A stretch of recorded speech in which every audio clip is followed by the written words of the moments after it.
जय जगन्नाथ। दशरूपकम त्रिदिवसीय संस्कृत नाट्य महोत्सव आज उद्यापनी दिवसर प्रथम सत्र अपराह्न आलोचना चक्र आरंभ करने जाऊँ। सामान्य आज समय व्यतिक्रम घटी क्षमा चाहिए। ये जो संस्कृत नाट्य महोत्सव विगत 2024 आम आरंभ कर सफलता अवश्य आम पाई आगक आगक निश्चित भाव में आहरी सफलता प्राप्ति हम। जो उद्देश्य रही संस्कृतर पुनर्स्थापन संस्कृतमय हम संसार संस्कृत रे समस्ते पुणी आगक बढ़े संस्कार संस्कृति परंपरा ये सब को लेकिन आम कथबार्ता हवा से माने से नहीं जीविका जीवन निर्वाह करेंगे। आज तृतीय दिवस रे आम पाइचु डॉक्टर प्रोफेसर मधुसूदन मिश्र महाशय को आम तेना स्वागत करुचु एवं विनम्र प्रणाम जानी आज सत्र को आरंभ कर। संस्कृत जो भाषाटी देवभाषा बोली आम जानते बहुत लोग यहाँ बहुत किसी कथा रखिंट उपादेय थियोरम रखिंट किंतु आज आम जो विषय वस्तु रखीचु अति मर्मस्पर्शी एवं साधारण ना शुणला भाया लगिले भी या भितर अनेक गूढ़ तत्व लुचि रही। कारण विषय वस्तु हूँ संस्कृतर अतीत वर्तमान भविष्यत ये जो जिनस को आम आज आलोचना करवा आपण उद्देश्य रे। कारण जे मो सम्मुखें बसचंती प्रोफेसर मधुसूदन मिश्र महाशय तांको ये किछि नुह किंतु आमे जानिबा उचित यार गूढ़तत्व यार ऐतिह्य आउ यार उपकारिता। तेणु सर आपन को स्वागत जनाऊँगी आज सत्र रे अपराह्न आलोचना चक्र रे।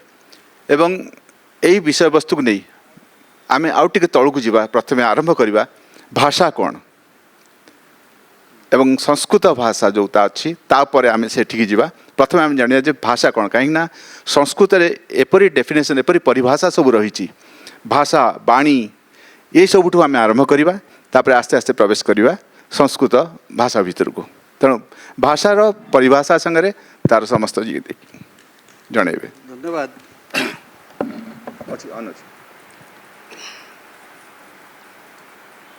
भाषा दी प्रकार गोटे मनुष्य मान भाषा गोटे पशु मान भाषा। पशु मैंने कथबार्ता हूँ जोटा कि आम बुझीपारती ना नहले से भाव विनिमय केमी कर आम बुझीबार परिधि बाहर। तापर मनुष्य मान भाषा मध्य दी प्रकार गोटे हूँ मौखिक गोटे लिखित। सबू लिखित भाषा मौखिक सबू मौखिक भाषा लिखित नुहे। अच्छा ये बड़ा बहुत इंटरेस्टिंग कथा कहले लिखित भाषा मौखिक किंतु मौखिक भाषा लिखित नुहे। जिते ऑस्ट्रो एशियाटिक अच्छी तार लिखित रूप अच्छी कि अल्प दिन तले 100 वर्ष पूर्वर अलचिकी भाषा लिपि आरंभ करागला सांताली भाषार आज्ञा शह शह भाषा अच्छी लिपि ना एभली गुड़िए लिखित भाषा अच्छी गुड़िए मौखिक भाषा मौखिक युक्त लिखित भाषा जार समान प्रकार लिपि अच्छी। आपण फ्रांस भाषार लिपि जहाँ देखिए इंग्राजी भाषार से लिपि देखिए जर्मन भाषार से लिपि देखिए हिंदी भाषार से अलग हिंदी जहाँ संस्कृत से गुजराती पाखापाखि ओडिया ओडियार मुंडुला खाली बुलाऊँ तल जहाँ सब तल गुड़ा सबू सामान ओडिया क जहाँ बंगला क खाली इमिति कर गोल कराई बंगला इमिति एमती करमती आमर मत एमती कर मुंडुला बुले बाटी देती। तेणु ये जो भाषा कथा आप जो कहले संस्कृत भाषा देव भाषा मो मतर सबू भाषा देव भाषा। अच्छा कारण देव भाषा कहले आमर जो धारणा अच्छी देवता उद्देश्य निमित्त भाषा नुह ଦେବତାଙ୍କ ତ ସୃଷ୍ଟ ଭାଷା, କାରଣ ସବୁ ଭାଷା କୌଣସି ଭାଷା ମନୁଷ୍ୟ ଦ୍ୱାରା ସୃଷ୍ଟ ନୁହଁ, ଆଜ୍ଞା ମନୁଷ୍ୟ ଉପଯୋଗ କରିଛି। ଭାଷା ମନୁଷ୍ୟ ସୃଷ୍ଟି କରିପାରିବେ ନାହିଁ। ଗତ ଶତାବ୍ଦୀରେ ଗୋଟେ ଏସ୍ପେରାଣ୍ଟୋ ବୋଲି ଗୋଟେ ଭାଷା ସୃଷ୍ଟି କରିଥିଲେ ମାନେ ଭାଷାବିତ୍ ମାନେ, ସେ ଭାଷାବିତ୍ ମାନେ ମଧ୍ୟ ଯିଏ ସୃଷ୍ଟି କରିଥିଲା କହିପାରିଲେ ନାହିଁ। ଯେ ଭାଷା ସୃଷ୍ଟି କରିଥିଲେ ଯେଉଁ କେତେ ଜଣ ଭାଷାବିତ୍ ମାନେ ମିଶିକି ସେ ଏସ୍ପେରାଣ୍ଟୋ ଭାଷା ସେମାନେ କେବେ ଅସମର୍ଥ ହେଲେ। ତେଣୁ ଭାଷା କେବେ ମନୁଷ୍ୟ ଦ୍ୱାରା ସୃଷ୍ଟି ହେଇପାରିବ ନା। ତାମାନେ ଭାଷା ଯେଉଁ ଆପଣ କହୁଛନ୍ତି ତାହେଲେ ଏଇଟା ଗୋଟେ କମ୍ୟୁନିକେସନ୍, ଏଇଟା ଆମେ ଯଦି ମନୁଷ୍ୟ ଦ୍ୱାରା ସୃଷ୍ଟି ହେଇଥାନ୍ତା ସାରା ପୃଥିବୀରେ ଗୋଟିଏ ଭାଷା ହେଇଥାନ୍ତା। କିନ୍ତୁ ଆମର ଗୋଟେ କଥାରେ ଅଛି ଯେ ନଈ କେ ବାଙ୍କ ଦେଶ କେ ଫାଙ୍କ, ତେଣୁ କଥା ତ ନିଶ୍ଚୟ ବଦଳିବ।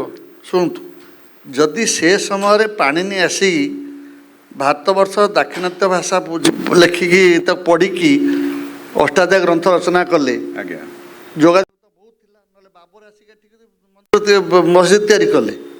ଯୋଗାଯୋଗ ନଥିଲା, କିଛି କହିହେବନି। ଯବନମାନେ କେମିତି ଆସିଲେ? ଗ୍ରୀସ୍ ସଭ୍ୟତା ସହିତ ଆମର ସେମିତି ମିଶିଲା କେମିତି? ଯୋଗାଯୋଗ ବହୁ ପୂର୍ବ କାଳରୁ ହେଇଛି। ଆର୍ଯ୍ୟମାନେ ଯେଉଁ ଥିଓରିଟି ଅଛି, ଗୋଟିଏ ଥିଓରି ଅଛି ଆର୍ଯ୍ୟମାନେ ବାହାରୁ ଆସିଛନ୍ତି କାଶ୍ମୀର ହ୍ରଦ କୂଳରୁ, ଆଉ ଗୋଟେ କିଛି ଆଉ ଜଣେ କହୁଛନ୍ତି ଭାରତୀୟମାନେ ସେଠିକି ଯାଇଛନ୍ତି। କାରଣ ପର୍ସିଆନ ମାନଙ୍କର ଯେଉଁ ଗ୍ରନ୍ଥଟି ଅଛି ଧର୍ମଗ୍ରନ୍ଥ ଆବେସ୍ତା ବୋଲି, ସେ ଆବେସ୍ତା ଗ୍ରନ୍ଥରେ ପ୍ରଥମ ମନ୍ତ୍ରଟି ହେଉଛି ଅଗ୍ନି ମନ୍ତ୍ର। ଆମ ଋଗ୍ବେଦର ପ୍ରଥମ ମନ୍ତ୍ର ମଧ୍ୟ ଅଗ୍ନି ମନ୍ତ୍ର। ଅଗ୍ନି ମନ୍ତ୍ର ତାଙ୍କର ଆମର ଆହୁତି ଦେବ ତାଙ୍କର ଅଗିଆରିକି ତାଙ୍କ ଯେଉଁଠି ଆମ ବମ୍ବେ ଯିବେ ପାର୍ସିମାନଙ୍କର ଅଗିଆରି କୁହାଯାଏ। ଅଗିଆରି ମାନେ ଅଗ୍ନିଆରି ଅଗି ହେଲେ ଆମ ଅଗି ଜାଳୁଛନ୍ତି କହୁଛନ୍ତି, ଅଗି ଉତ୍ସବ, ଅଗି ପୂର୍ଣ୍ଣିମା ଯେମିତି କହନ୍ତି। ତେଣୁକରି ନଈ ଭାଙ୍ଗରେ ସଭ୍ୟତା ପରିବର୍ତ୍ତନ ହେବ, ଭାଷା ପରିବର୍ତ୍ତନ ହେବା ସମ୍ଭବପର ନୁହେଁ। ଭାଷାର ଶୈଳୀ ପରିବର୍ତ୍ତନ ବା ଶୈଳୀ ପରିବର୍ତ୍ତନ ହେବ। ଯେମିତି ଆମ ଗୋଟିଏ ବାଙ୍କ କାହିଁକି, ଆମେ କେବଳ ଓଡ଼ିଶା ନେବା, ଓଡ଼ିଶାରେ ମଧ୍ୟ ଯେଉଁ 10-12 ପ୍ରକାର ଓଡ଼ିଆ, ସମ୍ବଲପୁରରେ 10-12 ପ୍ରକାର ସମ୍ବଲପୁରୀ। ଆପଣ ବଇଣ୍ଡା ପାଖରେ ଯେଉଁ ସମ୍ବଲପୁରୀ କହୁଛନ୍ତି, ଆଠମଲ୍ଲିକରେ ଯେଉଁ ବୀରମାରପୁରରେ କହୁଛନ୍ତି, ସୋନପୁରରେ କହୁଛନ୍ତି, ବା ରେଢ଼ାଖୋଲରେ କହନ୍ତି ମୁଇଁ ନାହିଁ ମରୁ। ସମ୍ବଲପୁରୀ ଗଲେ ମୁଇଁ ନାହିଁ ମରେ। ସୁନ୍ଦରଗଡ଼ ଗଲେ ଅଘରିଆ ଭାଷା ମିଶିଯାଉଛି, ଆଉ ଗୋଟେ ପ୍ରକାର ସମ୍ବଲପୁରୀ। ବଲାଙ୍ଗୀରରେ ଆଉ ଗୋଟେ ପ୍ରକାର ସମ୍ବଲପୁରୀ, କଳାହାଣ୍ଡିରେ ଆଉ ଗୋଟେ ପ୍ରକାର ସମ୍ବଲପୁରୀ। ଓଡ଼ିଶାକୁ ଆସିଲେ ଖାଇତେ ପିଇତେ ଯାଇତେ ସବୁଯାକ ଆମର ବାଲେଶ୍ୱର, ଉତ୍ତର ବାଲେଶ୍ୱର ବେଶୀ ଉତ୍କଟ। ଭାରତରେ ସେ ଜଲେଶ୍ୱର କହନ୍ତି, ଜଳେଶ୍ୱର କହନ୍ତି ନାହିଁ। ବ୍ରଜନାଥ ରଥ ଭାରି ବିରକ୍ତ ହେଲେ, କହିଲେ ରେ ବାଲେଶ୍ୱର କାହିଁକି ନା ଲ ତୁମେ କହୁଛ, ତୁମେ ବାଳେଶ୍ୱର କହୁନା। ସେଟା ବାଣେଶ୍ୱରରୁ ହେଇଛି। ବାଲେଶ୍ୱର ଗୋଟେ ଠାକୁର ଅଛନ୍ତି ବାଣେଶ୍ୱର ମହାଦେବ, ତାଙ୍କ ନାଁରେ ସେଟା ବାଲେଶ୍ୱର ହେଇଛି। ଆଚ୍ଛା, ଦକ୍ଷିଣକୁ ଯାଆନ୍ତୁ, ଯାଜପୁରରେ ଖାଇମି ପିଇମି ଯିମି ଆସିମି, ପୁରା ଡାଇରେକ୍ଟ ସଂସ୍କୃତ। ଚାମି ଖାଦାମି ପିବାମି। ଆମେ ଆସିଗଲେ ଖୋର୍ଦ୍ଧାକୁ, ଖାଇବି ପିଇବି ଯିବି। ମୁଁ ଏଟାକୁ ଆମେ ବୋଲି କଟକ ଟାଉନ୍ ବାଲା କହିବେ, ଆମେ ଯିବ। କଟକ ଟାଉନ୍ ଆମେ ଯିବ। ତେଣୁ ଏଇ ଯେଉଁ ଶୈଳୀଗତ ପରିବର୍ତ୍ତନ, ବା ଆପଣ ଦେଖିବେ ସମ୍ବଲପୁରରେ ସବୁବେଳେ ନାସ୍ତି ସୂଚକ ଅବ୍ୟୟଟା ଆଗେ ପଳେଇ ଆସିବ। ମେ ନେଇ ଯାଉଙ୍ଗା ନେଇ କେବେ କହିବେନି ହିନ୍ଦୀ ମାନେ। ସମ୍ବଲପୁରୀ ଆସିଲେ କହିବେ ମୁଇଁ ନାହିଁ ଯାଏ, ମୁଁ ଯାଏ ନାହିଁ କହିବେ ନାହିଁ, ମୁଁ ଯିବିନି ବା ମୁଁ ଯିବି ନାହିଁ, ମୁଇଁ ନାହିଁ ଯାଏ। ତ ନାଇଁଟା ଆଗେ ଆସିବ, କାରଣ ଛତିଶଗଡ଼ ଭାଷାର ସେଠି ବେଶୀ ପଡ଼ିଛି, ବା ହିନ୍ଦୀ ବାଲାଙ୍କର ସେଠି ପ୍ରଭାବ ପଡ଼ିଛି। ତେଣୁ ଭାଷା ଯଦି ଦେବ ନିର୍ମିତ ନ ହୋଇଥାନ୍ତା, ଏତେ କୋଟି କୋଟି ଲୋକ କେମିତି ହେଇଥାନ୍ତା? କୋଟି କୋଟି ଭାଷା କେମିତି ସୃଷ୍ଟି ହେଇଥାନ୍ତା? କୋଟି କୋଟି ଲୋକ କୋଟି କୋଟି ଭାଷା ସୃଷ୍ଟି କଲେ। କେତେ ଭାଷା? 4200 ଭାଷା ପାଖେ ବର୍ତ୍ତମାନ ଜୀବିତ ହେଇକି ଅଛନ୍ତି। ଆଚ୍ଛା, 420 ପାଖାପାଖି, ସେଥିରୁ 10% ଭାଷା ହେଉଛି କଥିତ ଭାଷା, ଯାହାର ଲିପି ଅଛି। ଆଉ ଭାଷାର ସବୁ ଲିପି ନାହିଁ। ଗୋଟିଏ ଲିପି ଅଛି, ବାସ୍ କମନ୍ ଲିପି ଅଛି। ଆଜ୍ଞା, ତେଣୁ ଭାଷା ମାନେ ହିଁ ଦେବ ଭାଷା। ଆଜ୍ଞା, ଦେବତାଙ୍କ ଉଦ୍ଦେଶ୍ୟରେ ଭାଷା ନୁହେଁ, ତା ଦେବତାଙ୍କ ଦ୍ୱାରା। କାରଣ ଆମର ଯେଉଁ ଭାଷା ତାତ୍ତ୍ୱିକ ଯେଉଁ ଅଧ୍ୟୟନ କରାଯାଏ, ଆମର କେତୋଟି ଥିଓରି କୁହାଯାଇଛି। ସେଥିରୁ ଗୋଟେ ଥିଓରି ହେଉଛି ଡିଭାଇନ୍ ଓରିଜିନ୍ ଥିଓରି। ପ୍ରଥମ ଥିଓରିଟି ହେଉଛି ଡିଭାଇନ୍ ଓରିଜିନ୍ ଥିଓରି। ଆପଣ ଯେତେବେଳେ ଆମର ସଂସ୍କୃତ ଭାଷାରେ କୁହାଯାଇଛି ଦୈବିଂ ବାଚମ୍ ଅଜନୟନ୍ତ ଦେବାହା ତାଙ୍କ ବିଶ୍ୱରୂପା ପଶବ ବଦନ୍ତି। ଦୈବୀ ବାଚ ମାନେ ଭଗବାନଙ୍କ, ସଂସ୍କୃତ କଣ ଭାବରେ ବୁଝୁଛନ୍ତି କି? ଅନ୍ୟ କିଛି ବୁଝିବେନି। ଠିକ୍ କହୁଛନ୍ତି। ଭଗବାନ ଯଦି ଗୋଟିଏ ସତ୍ତା, ତ କେବଳ ସଂସ୍କୃତ ବୁଝିବେ କି? ଲକ୍ଷ୍ମୀ ପୁରାଣ ଓଡ଼ିଆ ଲେଖା ହେଇଥାନ୍ତେ। ଯଦି ଭଗବାନ ସଂସ୍କୃତ ବୁଝିଥାନ୍ତେ, ତ ତାହେଲେ ତ ଲକ୍ଷ୍ମୀପ୍ରଭୁ ପୂଜା ଲେଖା ହେଇନଥାନ୍ତା ଆମର, ଆଉ ତ୍ରିନାଥ ମେଳା ଲେଖା ହେଇନଥାନ୍ତା ଓଡ଼ିଆରେ, ପଞ୍ଚାନନ ମେଳା ଲେଖା ହେଇନଥାନ୍ତା ଓଡ଼ିଆରେ, ଲେଖା ହେଲା କାହିଁକି? ଭଗବାନ ସବୁ ଭାଷା ବୁଝନ୍ତି, କାରଣ ଭଗବାନ ଗୋଟେ ଭଲ ସୁପର ଲିଙ୍ଗୁଇଷ୍ଟ, ଯେ ସବୁ ଭାଷା ପଢ଼ିଛନ୍ତି, ଇଂରାଜୀ ପଢ଼ିଛନ୍ତି, ଫ୍ରେଞ୍ଚ ପଢ଼ିଛନ୍ତି, ଜର୍ମାନ ପଢ଼ିଛନ୍ତି, ସବୁ ପଢ଼ିଛନ୍ତି। ଦୈବୀ ଭାଷା ଅର୍ଥ ଦେବତା ନିର୍ମିତ ଭାଷା, ଦେବତା ଉଦ୍ଦେଶ୍ୟରେ ପ୍ରଯୁକ୍ତ ହେଉଥିବା ଭାଷା ନୁହେଁ। ତାହେଲେ ବର୍ତ୍ତମାନ ବି ସେଇ ପ୍ରଶ୍ନ ରହିଛି, ଭାଷା କ'ଣ? ଭାଷା କ'ଣ? ଭାଷା କହିଲି, ଭାଷା ଦୁଇ ପ୍ରକାର ହେଇପାରେ, ମୌଖିକ ହେଇପାରେ, ଲିଖିତ ହେଇପାରେ, ସାଙ୍କେତିକ ଭାଷା ମଧ୍ୟ ହେଇପାରେ। ମୁଁ ଆପଣ ନ କହି ଏମିତି ହାତ ଦେଖିଲେ ମାନେ ଗୋଟେ ଭାଷା କହିଲି ଆପଣଙ୍କୁ। ତାପରେ ଏଇଟା ହେଉଛି ଆମର ବେସିକାଲି କମ୍ୟୁନିକେସନ୍। ଆଉ ଭାଷା ସହିତ ଆଉ ଉପଭାଷା, ଅଭାଷା, କୁଭାଷା ବି ରହୁଛି। ଆଜ୍ଞା, ଅଭାଷା କୁଭାଷା ବୋଲି ନାହିଁ କିଛି, ସବୁ ତ ଭାଷା। ଆଉ ଯାହା ମନୁଷ୍ୟ କହିଲା ସେ ଭାଷା। ଯଦି ଭାଷାଟା ଅଭାଷା ବା କୁଭାଷା ଆପଣ ଜାଣିଲେ କେମିତି? ଆମର ଗ୍ରହଣ କରିବାର ନା, ଆମ ସାମାଜିକ ଚଳନରେ ଆମେ ଯେତିକି କହିଛୁ ଏଇଟା ଭାଷା ହେବ, ସେତିକି ଆମ ପାଠପଢ଼ା ରହିଲା। ତା ଛଡ଼ା ଯେଉଁଟା କଲୋକିଆଲ ସ୍ପିଚ୍ରେ କହିଲେ, ଗାଳି ଦେଲେ, ସେ ତ ପାଠ ପଢ଼ାଉନି ସେଇଟା ସବୁ। ଗାଳି ଦେବା ଭାଷା କେଉଁଠି ପାଠ ପଢ଼ା ହେଉଛି କି? କିନ୍ତୁ ଆମେ ସବୁ ଜାଣିଛନ୍ତି। ଆଜ୍ଞା ନହେଲେ ଅଶ୍ରାବ୍ୟ ଭାଷା କେମିତି କହୁଛନ୍ତି? ଅନପାର୍ଲାମେଣ୍ଟାରୀ ୱାର୍ଡ଼ କେମିତି କୁହାହେଉଛି? ପାର୍ଲାମେଣ୍ଟରେ ସେ ଭାଷା ନାହିଁ, ତାର ତ ପ୍ରଚଳିତ ଅଛି, କିନ୍ତୁ ଲୋକ ବ୍ୟବହାର କରୁଛନ୍ତି। ଆଜ୍ଞା, ନହେଲେ ରହିଛି କେମିତି? ହଁ, ଲୋକ ବ୍ୟବହାର କରୁଛନ୍ତି। ଭାଷା ଅର୍ଥ ହେଉଛି ଯାହାଦ୍ୱାରା ମନୁଷ୍ୟ ଭାବ ବିନିମୟ କଲା। ସେ ଲିପିଗତ ହେଇପାରେ, ମୌଖିକ ହେଇପାରେ, ଆଙ୍ଗିକ ହେଇପାରେ, ବାଚିକ ହେଇପାରେ, ଆହାର୍ଯ୍ୟ ହେଇପାରେ, ଯାହା ହେଇପାରେ। ବହୁତ ସୁନ୍ଦର କଥାଟେ କହିଲେ, ଯାହା ଦ୍ୱାରା ମନୁଷ୍ୟ ଭାବକୁ ବ୍ୟକ୍ତ କରିପାରୁଛି, ଯେଉଁ ଶବ୍ଦ ହଉ କିମ୍ବା ଇଶାରା ହଉ, ଠାଣି ହଉ, ସାଙ୍କେତିକ ହଉ କିମ୍ବା ମୌଖିକ ହଉ, ସେ ଭାଷାରେ ଇଭିନ୍ ଚିତ୍ରକରଟିଏ କିଛି କରୁନି, ଆଙ୍କି ଦେଉଛି, ଗୋଟେ ପ୍ରତୀକ ମଧ୍ୟ ଗୋଟେ ଭାଷା। ପ୍ରତୀକ ଭାଷା, ଭାଷା ବିଲକୁଲ। ତେଣୁ ଭାଷା ଜାଣିଲେ ବର୍ତ୍ତମାନ ଆମେ ଆଗକୁ ଯିବା ବାଣୀ। ହଁ, ବାକ୍ ବା ବାଚ। ବାକ୍ ବ୍ୟକ୍ତାୟାଙ୍ଗ ବାଚି ବୋଲି କୁହାଯାଇଛି। ଯାହା ବ୍ୟକ୍ତ କରୁଛନ୍ତି ସେ ବାଣୀ ପଦବାଚ୍ୟ।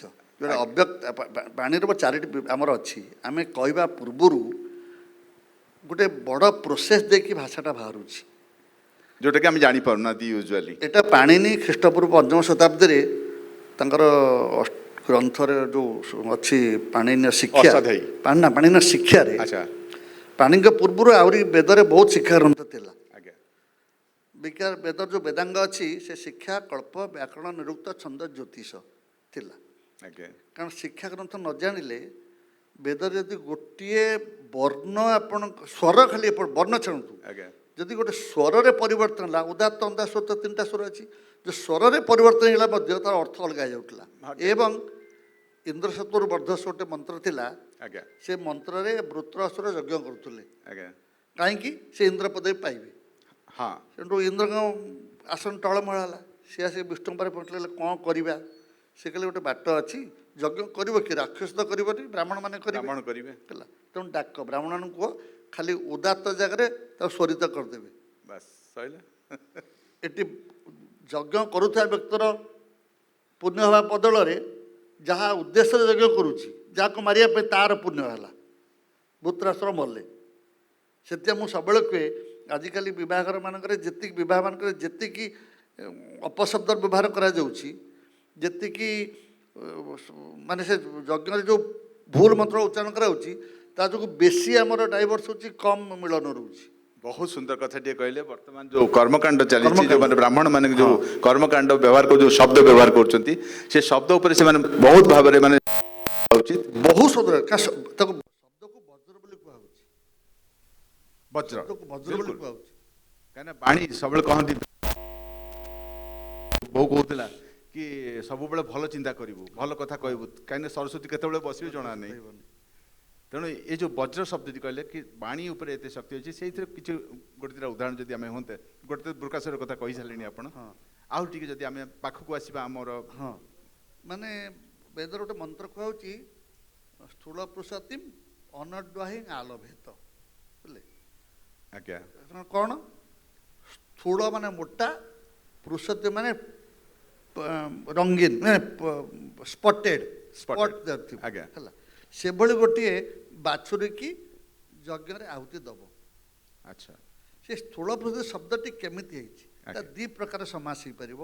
ସ୍ଥୂଳାନି ପୃଷନ୍ତି ଯସ୍ୟ ଆଶା, স্থୂଳା ଚାଷୋ ପୃଷତି ତେତି ଯଦି ଯଦି ଗୋଟିଏ କରିବା స్థୂଳାନି ପୃଷନ୍ତି ଯସ୍ୟାସା ବହୁବୃଷ ମାସ ବହୁବୃଷ ଯେ ମାସ। ଯାହାଦ୍ୱାରା ବଡ଼ ବଡ଼ ଥିବ କ'ଣ ଚିତ୍ର ଥିବ ସବୁ। ଜାଗା ମାନେ ଦାଗ ହେଇଥିବ ଦାଗ ହେଇଥିବ ଗାଈଟେ ଥିବ ତା ଦେହରେ କଳା କଳା ଦାଗ ସବୁ ବଡ଼ ବଡ଼ ହେଇଥିବ ଚକା ଚକା ଥବ ବା ଯିଏ ସ୍ଥୂଳ ହେଇଥିବ ଆଉ ସ୍ପଟେଡ୍ ହେଇଥିବ ତାହେଲେ କେଉଁଟା ନେବା ଚିତ୍ରା ଗାଈଟେ ନବା ଚିତ୍ରା ଗାଈକି ନେବା ନା ମୋଟା ଚିତ୍ରା ଗାଈ କମ୍ ବଡ଼ ଚିତ୍ର ଥିବା ଗାଈ ନେବା ନା ମୋଟା ହେଇଥିବ ଛୋଟ ଚିତ୍ର ଥିବା ଗାଈ ନେବା ନା ମୋଟା ବଡ଼ ବଡ଼କୁ ନେବା ଆଚ୍ଛା ବ୍ୟାକରଣ ନ ଜାଣିଥିବା ବ୍ୟକ୍ତି ଏଇଟା କରିପାରିବ ନାହିଁ ଯଥା ଆପଣ କହୁଛି ଆଜ୍ଞା। ଆମର ମନ୍ତ୍ର ସଂକଳ୍ପ ମନ୍ତ୍ର କରାହେଉଛି ଇନ୍ଦ୍ରାଦି ଦହତିକି ପାଳା ଅତ୍ରା ଗଚ୍ଛତ ଆବାମୀ ଅତ୍ର ଗଛ ତ ଅତ୍ରା ଗଚ୍ଛତ ଆପଣ ଯେତେ 90% ଲୋକଙ୍କୁ ବୁଝିବେ ସେ ମନ୍ତ୍ର ପଢ଼ୁଥିଲେ ଇନ୍ଦ୍ରା ଦହତି ପାଳା ଅତ୍ରା ଗଛ ହଁ ଆଗଚ୍ଛତ ଆଗଚ୍ଛତ ହବ ଆଜ୍ଞା ଇନ୍ଦ୍ରା ଦହତି ପାଳା ଅତ୍ରା ଗଛ ଲକ୍ଷ୍ମୀ ନାରାୟଣାୟ ନମଃ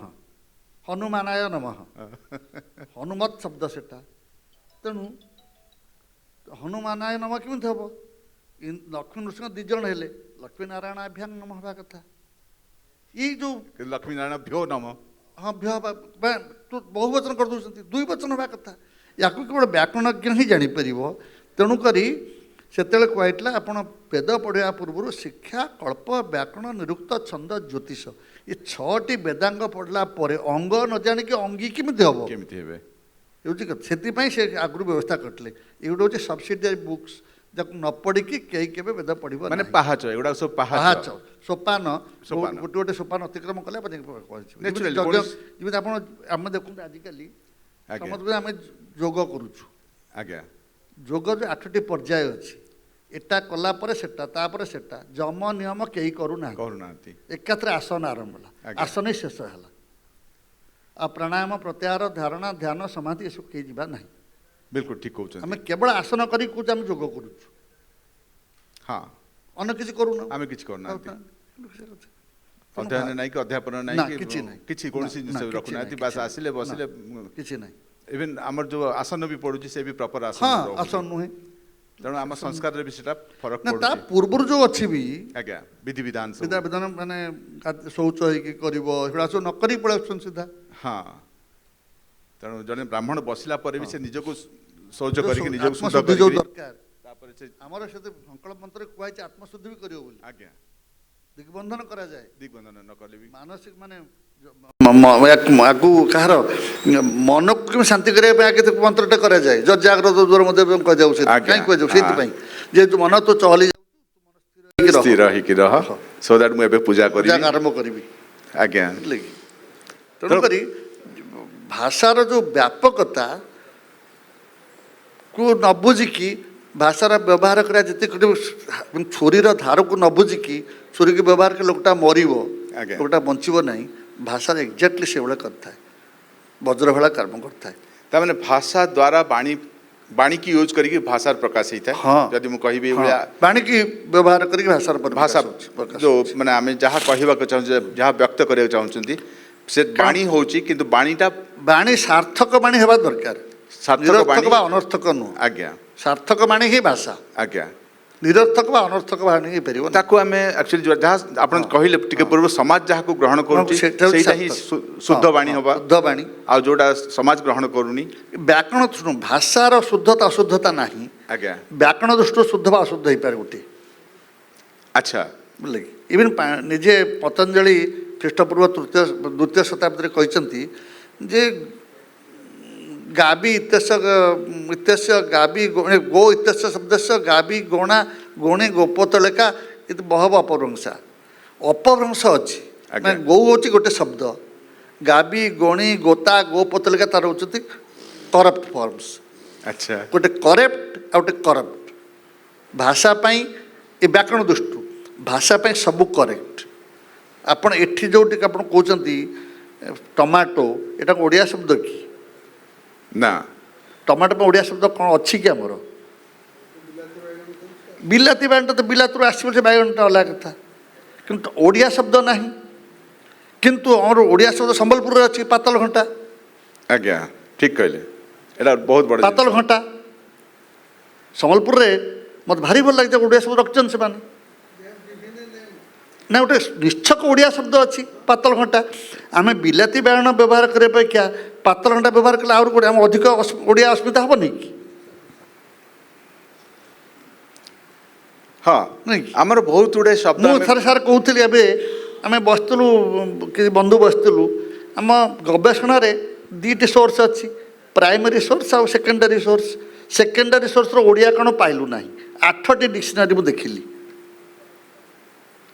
ପ୍ରାଇମେରୀ ସୋର୍ସ ଆମେ ଜାଣିଲୁ ପ୍ରାଥମିକ ଉତ୍ସ ବା ମୌଳିକ ଉତ୍ସ। ସେକେଣ୍ଡାରୀ କ'ଣ? ଓଡ଼ିଆ ଅଧ୍ୟାପକମାନଙ୍କୁ ପଚାରିଲି ସମସ୍ତେ କି ମୁଁ ନିଜେ ବି ଚେଷ୍ଟା କଲି କୌଣସି ସେକେଣ୍ଡାରୀ ସୋର୍ସରେ ଆପଣ କେହି କହିପାରିଲେ ନାହିଁ। ସେକେଣ୍ଡର ଅର୍ଥ ଦ୍ୱିତୀୟ, ଦ୍ୱିତୀୟକ ବୋଲି କହିଲେ ଅପ୍ରଚଳିତ ଶବ୍ଦ, ଦ୍ୱିତୀୟକ ଶବ୍ଦ ଆମ ଭାଷାରେ ନାହିଁ। ହଁ ଆମେ ପଛେ ଇଂରାଜୀ ଭାଷା ବ୍ୟବହାର କରିବା ଓଡ଼ିଆ ପରାଙ୍ଗମୁଖ କାହିଁ ଏତେ ଆମର ଯଦି ନିଛକ ଓଡ଼ିଆ ଶବ୍ଦଟା ଅଛି ଯେକୌଣସି ଆପଣ ଦେଖିବେ ମରାଠୀ ଶବ୍ଦରେ ଆଳୁ ବରା ପାଇଁ ଆଳୁ ଆମର ଯେଉଁ ଚପ୍ ଆଳୁ ଚପ୍ ଆମେ କହୁଛନ୍ତି ପଟାଟା ବଡ଼ା ବଟାଟାଟା ପଟାଟୋରୁ ଆସିଛି ସିଧା। ବଟାଟା ପଟାଟୋ ଶବ୍ଦର ଅପଭ୍ରଂଶ। ଗିଲାସ ଗ୍ଲାସରୁ ଆସିଛି। ଗ୍ଲାସ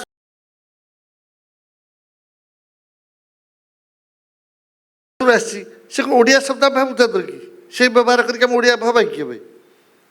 ବିଲକୁଲ ଠିକ୍ କହୁଛନ୍ତି। ଗୋଟେ ସାମାନ୍ୟ ଆମର ଗାଉଁଲି କଥା ମୁଁ କହିବି ବର୍ତ୍ତମାନ କିଛି ଲୋକ କହନ୍ତି ଯେ ଗ୍ରହିତାଟା ପରେ ପରେ ଯାଇକି ହଁ ଗହିତା ହେଇଛି ବୋଲି। ହଁ ହଁ ଗ୍ରହିତା ଏଇଟା କ'ଣ ସେଟା ଆପଣ ଓଡ଼ିଶା ବିଧାନସଭାରେ ନିତ୍ୟାନନ୍ଦ ମହାପାତ୍ର କାନ୍ତକ ଲକ୍ଷ୍ମଣ ମହାପାତ୍ରଙ୍କ ପୁଅ ସିଏ ଥିଲେ ବିରୋଧୀ ଦଳ ନେତା, ପଣ୍ଡିତ ନୀଳକଣ୍ଠ ଦାସ ଥିଲେ ବାଚସ୍ପତି। କେଡ଼େ କେଡ଼େ ଲୋକ ସିଏ ତାଙ୍କ ଭିତରେ ଇଏ କହିଲେ କାହିଁ ଘଇତା ମାଇପ କଳି ଲାଗୁଛ। ନୀଳକଣ୍ଠ ଦାସ ଧରିଲେ ଏ ଭାଷା କହିଲେ ଆଜ୍ଞା ଆପଣ ଯଦି କହିବେ ଏଟା ଅଭାଷା ବୋଲି ମୁଁ କ'ଣ କହିବି? ଗ୍ରହିତା ଶବ୍ଦ ପାଣି ଗ୍ରହଣ କରେ ବୋଲି ସେ ଗ୍ରହିତା, ମା ଭଳି ସେ ବୋଲି ମା ଇବ। ମା ଇବ ଇବ ମାନେ ପରି ମା ଇବ। ମା ଇବରୁ ବଟା ପ ହେଇଛି ପ ଫ ବ ଭ ମ ବଟା ପ ହେଇଯାଇଛି।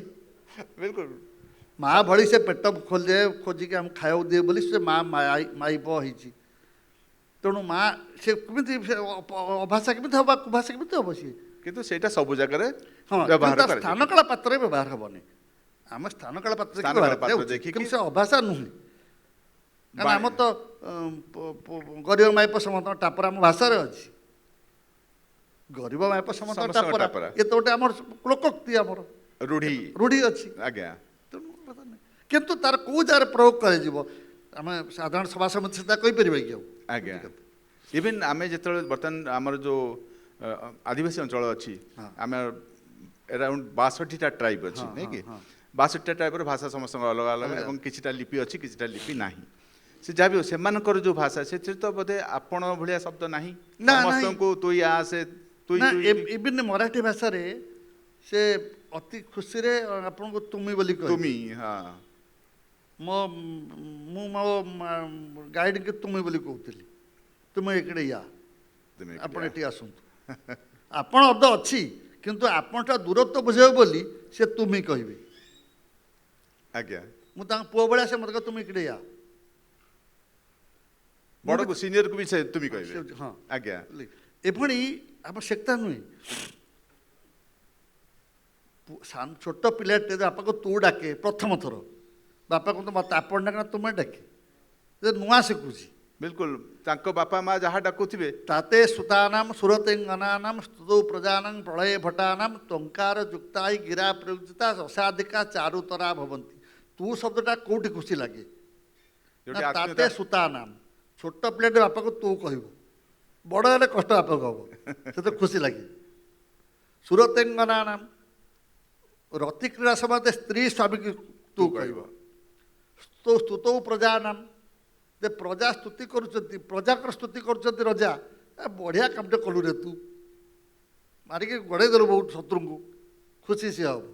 ସମରେ ଭଟାନାମ ଆଚ୍ଛା ଏଇ ଜାଗାରେ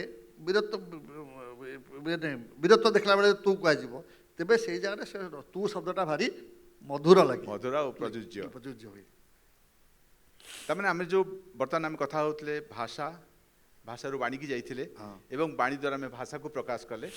ତାପରେ ଆମେ ଆସିବା ବର୍ତ୍ତମାନ ଅନେକ ଭାଷା ଅଛି ଭାରତବର୍ଷ କାହିଁକି ଭାରତବର୍ଷ ବି ବିଶ୍ୱ ଅନେକ ଅଛି ହଁ। ଓଡ଼ିଶାରେ ବି ଆମେ ଲୋକାଲ ଭାଷାକୁ ଚାଲିଗଲେ ସେ ଆହୁରି ଅଧିକା ହେଇଯିବା କିନ୍ତୁ ପୃଥିବୀର ଯେଉଁ ମୁଖ୍ୟ ମୁଖ୍ୟ ଭାଷାକୁ ଆମେ ଦେଖିଛନ୍ତି ତା ଭିତରେ ଆମେ ଯେହେତୁ ଆମେ ଭାରତୀୟ ସଂସ୍କୃତିକୁ ନେଇ କାମ କରୁଛନ୍ତି ଆଉ ଭାରତୀୟ ସଂସ୍କୃତିକୁ ନେଇ ଆମେ ଗର୍ବ ବି କରୁଛନ୍ତି ତେଣୁ ଆମର ସଂସ୍କୃତ ଭାଷା ଯେଉଁଟାକି ସଂସ୍କୃତ ଲାଙ୍ଗୁଏଜ୍ ବୋଲି ତ ଆମେ କହୁଛନ୍ତି ତେଣୁକରି ଭାଷା ବାରମ୍ବାର ୟୁଜ୍ କରୁଛେ ମୋତେ କ୍ଷମା କରିବି ଯଦି ମୁଁ ଭୁଲ କହୁଥାଏ କାରଣ ମୁଁ ସଂସ୍କୃତ ବିଷୟରେ ବିଶେଷ ମୋର ନଲେଜ ନାହିଁ କିନ୍ତୁ ମୋର ଇଚ୍ଛା ଅଛି ଯେ ଆମ ଯେଉଁ ପିଢ଼ି ଆସୁଛି ଯେଉଁ ପିଢ଼ି ସେମାନଙ୍କ ପାଇଁ ଏସବୁ ଜିନିଷ ଅତି ମୂଲ୍ୟବାନ ହେବ ସେମାନେ ଏହାକୁ ଯେତେବେଳେ ଦେଖିବେ ବାରମ୍ବାର ଦେଖିକି ଏଥିରୁ ନିଶ୍ଚିନ୍ତ ସେମାନେ ଶିକ୍ଷାପ୍ରଦ ହେବ ତାଙ୍କ ପାଇଁ ଏବଂ ଶିକ୍ଷା ସେମାନେ ପାଇବେ ତ ଯେତେବେଳେ ସଂସ୍କୃତ ଭାଷାକୁ ଆମେ ଆସିଲେ ଆମର ସଂସ୍କୃତିକୁ ଆସିଲେ ଏ ସଂସ୍କୃତ ଭାଷା କେତେ ପୁରୁଣା ଆଉ ତାର ଐତିହ୍ୟ ବିଷୟରେ ଆମେ ଟିକେ ଆଲୋକପାତ କରିବା ଅବଶ୍ୟ ଆମର କୋଶ୍ଚିନ୍ଟା ବହୁତ ବଡ଼ ସଂସ୍କୃତ ଭାଷାକୁ ମୁଖ୍ୟତଃ ଦୁଇ ଭାଗରେ ବିଭକ୍ତ କରାଯାଏ ଆଜ୍ଞା ଲୌକିକ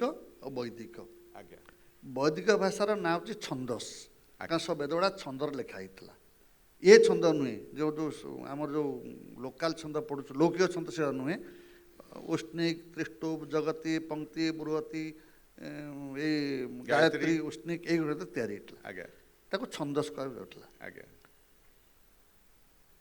ସେଟା କି ଭାଷା କୁହାଯିବ ବୋଲି ଆପଣ କହୁଛନ୍ତି ସଂସ୍କୃତ ଭାଷା ଆଜ୍ଞା। କେଉଁଠି କେହି କହିନାହାନ୍ତି ସଂସ୍କୃତ ଭାଷା ସଂସ୍କୃତ ଗୋଟେ ଭାଷା ବୋଲି ଏବେ ପାଣିନି କହିନାହାନ୍ତି କହିନାହାନ୍ତି ନା ଆଚ୍ଛା ପାଣିନି କେବଳ ଭାଷା ବୋଲି କହିଛନ୍ତି ତାଙ୍କର ନାଁ କେମିତି ପଡ଼ିଲା ତାହେଲେ ସଂସ୍କୃତ ଶବ୍ଦର ବ୍ୟବହାର ପାଣିନି କରିନାହାନ୍ତି ସଂସ୍କୃତ ଶବ୍ଦର ବ୍ୟବହାର ପାଣିନି ତାଙ୍କ ବ୍ୟାକରଣ କେଉଁଠି କରିନାହାନ୍ତି ସେ ଭାଷା ଆୟାମ ଖାଲି କହୁଛନ୍ତି ଭାଷାରେ ଏଇଟା ହେବ ବେଦରେ ଏଇଟା ହେବ ଦୁଇଟା ଭାଷା ଆୟାମ ଛନ୍ଦସି ଛନ୍ଦରେ ହେବ ଏଟା ବେଦରେ ଏଇଟା ହେବ ଭାଷାରେ ଏଇଟା ହେବ ପାଣି ନିଜେ କେଉଁଠି ସଂସ୍କୃତ ବ୍ୟବହାର କରିନାହାନ୍ତି ଯଦିଓ ସଂସ୍କୃତ ଶବ୍ଦଟା କେମିତି ବ୍ୟୁତ୍ପତ୍ତି ହେବ ତାଙ୍କ ପାଇଁ ସୂତ୍ର କରିଛନ୍ତି ସମ୍ବସର୍ଗ କ୍ରୁ ଧାତୁରୁ ତ ପ୍ରତ୍ୟୟ ହେବ ତାପରେ ସମ୍ପରିବ୍ୟାଙ୍କ କଟୁ ଭୂଷଣ ସୂତ୍ର ଦ୍ୱାରା ହେଇକି ହେଇଯାଉଛି ସଗାଗମ ହେଇକି ସୁଡାଗମ ହେଉଛି ତେଣୁ ପାଣିନିଙ୍କ ଅନୁସାରେ ଏ ଭାଷା ନା ସଂସ୍କୃତ ସେତେବେଳେ ନଥିଲା ସେତେବେଳର ଏଇଟା ସେ ସମୟରେ ଲୋକାଲ ଭାଷା ହଁ ଲୋକାଲ ଭାଷା ହେଲା ପାଣିନି ପୁଣି କେଉଁଠିକା ଲୋକ ଏବେକା ଭାରତବର୍ଷର ସେ ଲୋକ ନୁହନ୍ତି ଏବେକାର ପାକିସ୍ତାନ ଲୋକ ବି ନୁହନ୍ତି ଏବେକାର ଆଫଗାନିସ୍ତାନ ଲୋକ ସିଏ ପାଣିନି ଭାରତର ଆଫଗାନିସ୍ତାନଟା ବୋଧେ ଗାନ୍ଧାର କାନ୍ଦାହାରଟା ଗାନ୍ଧାର ଆଜ୍ଞା ଗାନ୍ଧାରୀ ସେଇଠୁ ଆସିଥିଲେ ଆଜ୍ଞା ଗାନ୍ଧାର ତେଣୁ ନରେଶ ବୋଲି ବି ସେଇଠି ଗୋଟେ ସାଲାତୁର ଗୋଟେ ଜାଗା ଅଛି ସେ ସାଲାତୁର ଜାଗାରୁ ଜନ୍ମଗ୍ରହଣ କରିଥିଲେ ସିଏ କରି ସେଇଠି କିନ୍ତୁ ତାଙ୍କର ନିଶ୍ଚୟ ଗୋଟିଏ ଯୋଗାଯୋଗ ଥିଲା ତତ୍କାଳୀନ ଭାରତବର୍ଷ ବିଭିନ୍ନ ଅଞ୍ଚଳ ସହିତ କାରଣ ସେ ଲେଖିଛନ୍ତି ଏ ପୂର୍ବ ଭାରତବାଲା ୟା କହୁଛନ୍ତି ଦକ୍ଷିଣ ଭାରତବାଲା ୟା କହୁଛନ୍ତି ଉତ୍ତର ଭାରତବାଲା ଉଦିଚ୍ୟାମ ପ୍ରାଚ୍ୟାମ ପ୍ରତୀଚ୍ୟାମ ଲେଖୁଛନ୍ତି ଆଜ୍ଞା। ସିଭିନ୍ ସେ ଜାଣିଥିଲେ ଡାଇଲେକ୍ଟ ଯେମିତି ଆପଣ ଓଡ଼ିଶାର ମାନକ ବ୍ୟାକରଣ କେଉଁଟା ଖୋର୍ଦ୍ଧା ମାନକ ଓଡ଼ିଆ ଭାଷା କହିଲେ ଖୋର୍ଦ୍ଧାର ଭାଷା ଖୋର୍ଦ୍ଧା ବେସିକାଲି ଏଇପଟ ଏଇ ତେଣୁ ଆମେ ଯେତେବେଳେ ଲେଖିବା ଓଡ଼ିଆ ବ୍ୟାକରଣ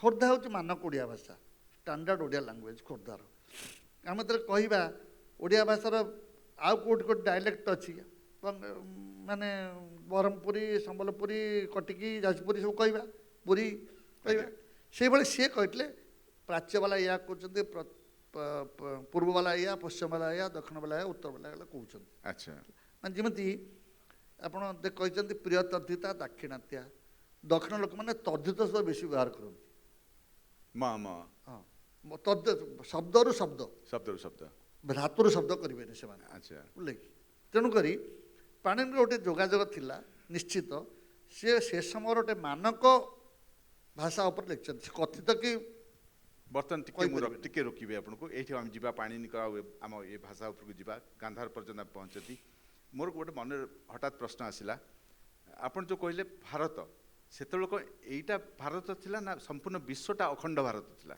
କାହିଁକି ଯାହା ମହାଭାରତରେ ଆମେ ଯଦି ଭାଗବତରେ ପଢ଼ିଛନ୍ତି ନବଖଣ୍ଡ କରାଯାଇଥିଲା ସିଏ ମିଥିକାଲ ମିଥି ସେ ଜୋଗ୍ରାଫିକାଲ ନୁହଁ ଆଚ୍ଛା ସେ ମିଥିକାଲ ଆଚ୍ଛା ତେଣୁକରି ଏ ଯେଉଁ ସପ୍ତଦ୍ୱୀପା ମେଦିନୀ କୁହାଯାଇଛି ଆଜ୍ଞା ସେଇଟା ମିଥିକାଲ ଜମ୍ବୁଦ୍ୱୀପଟା ଛଡ଼ା ବି ଆହୁରି ପ୍ଳକ୍ଷ ଆହୁରି ଦ୍ୱୀପ ଥିଲା ଖାଲି ଜମ୍ବୁଦ୍ୱୀପଟା ନଥିଲା ଇଏ ପୃଥିବୀ ନଥିଲା ଆଜ୍ଞା ବୁଝିଲେ କି ମୋ କଥା ସେତିକି ସେ ସମୟ ଲୋକ ଯେତିକି ଜାଣିପାରୁଥିଲେ ତାଙ୍କ ଯୋଗାଯୋଗ ଭିତରେ ସେତିକି ବିଷୟରେ କହିବେ ଆଜ୍ଞା ଯେମିତି ଆମେ ପ୍ଲୁଟୋ ପର୍ଯ୍ୟନ୍ତ ଜାଣିଥିଲେ ତାପରେ ଦେଖିଲେ ନା ପ୍ଲୁଟୋଟା ଗ୍ରହ ନୁହେଁ ସେଟା ଉପଗ୍ରହ ବି ନୁହେଁ ତାକୁ ମୋତେ କାଟିଦେଲେ ଆମେ ଯେତେ ଜାଣିପାରିବା ସେତେ ଭଲ ଲେଖୁଥିଲେ ତାପରେ ଆଉ ଗ୍ରହ ଜାଣିନାହାନ୍ତି। ହଁ ବୁଝିଲେ କି?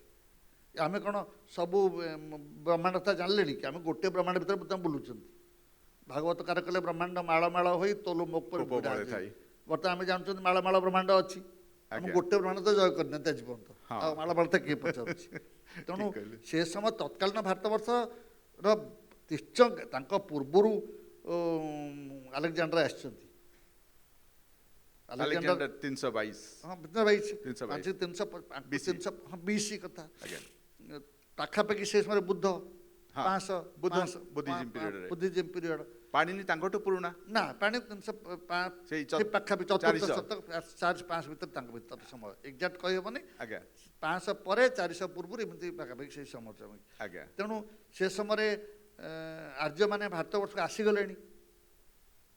ଆଚ୍ଛା ଆର୍ଯ୍ୟମାନେ ଆସିଗଲେଣି କାରଣ ଆର୍ଯ୍ୟାଣାମ ସେଟା ହେଉଛି ଗୋଟିଏ ଇରାନ ଇରାନ ଯେଉଁ ବର୍ତ୍ତମାନ ହେଇଛି ଇରାନ ଶବ୍ଦଟି ହେଉଛି ଆର୍ଯ୍ୟାଣାମ ଶବ୍ଦର ଅପଭ୍ରଂଶ। ଆଚ୍ଛା ବହୁତ ସୁନ୍ଦର ଜିନିଷ ବାହାରୁଛି ବର୍ତ୍ତମାନ। ଆର୍ଯ୍ୟାଣାମ ଶବ୍ଦର କରପ୍ଟ ଫର୍ମ ହେଉଛି ଇରାନ।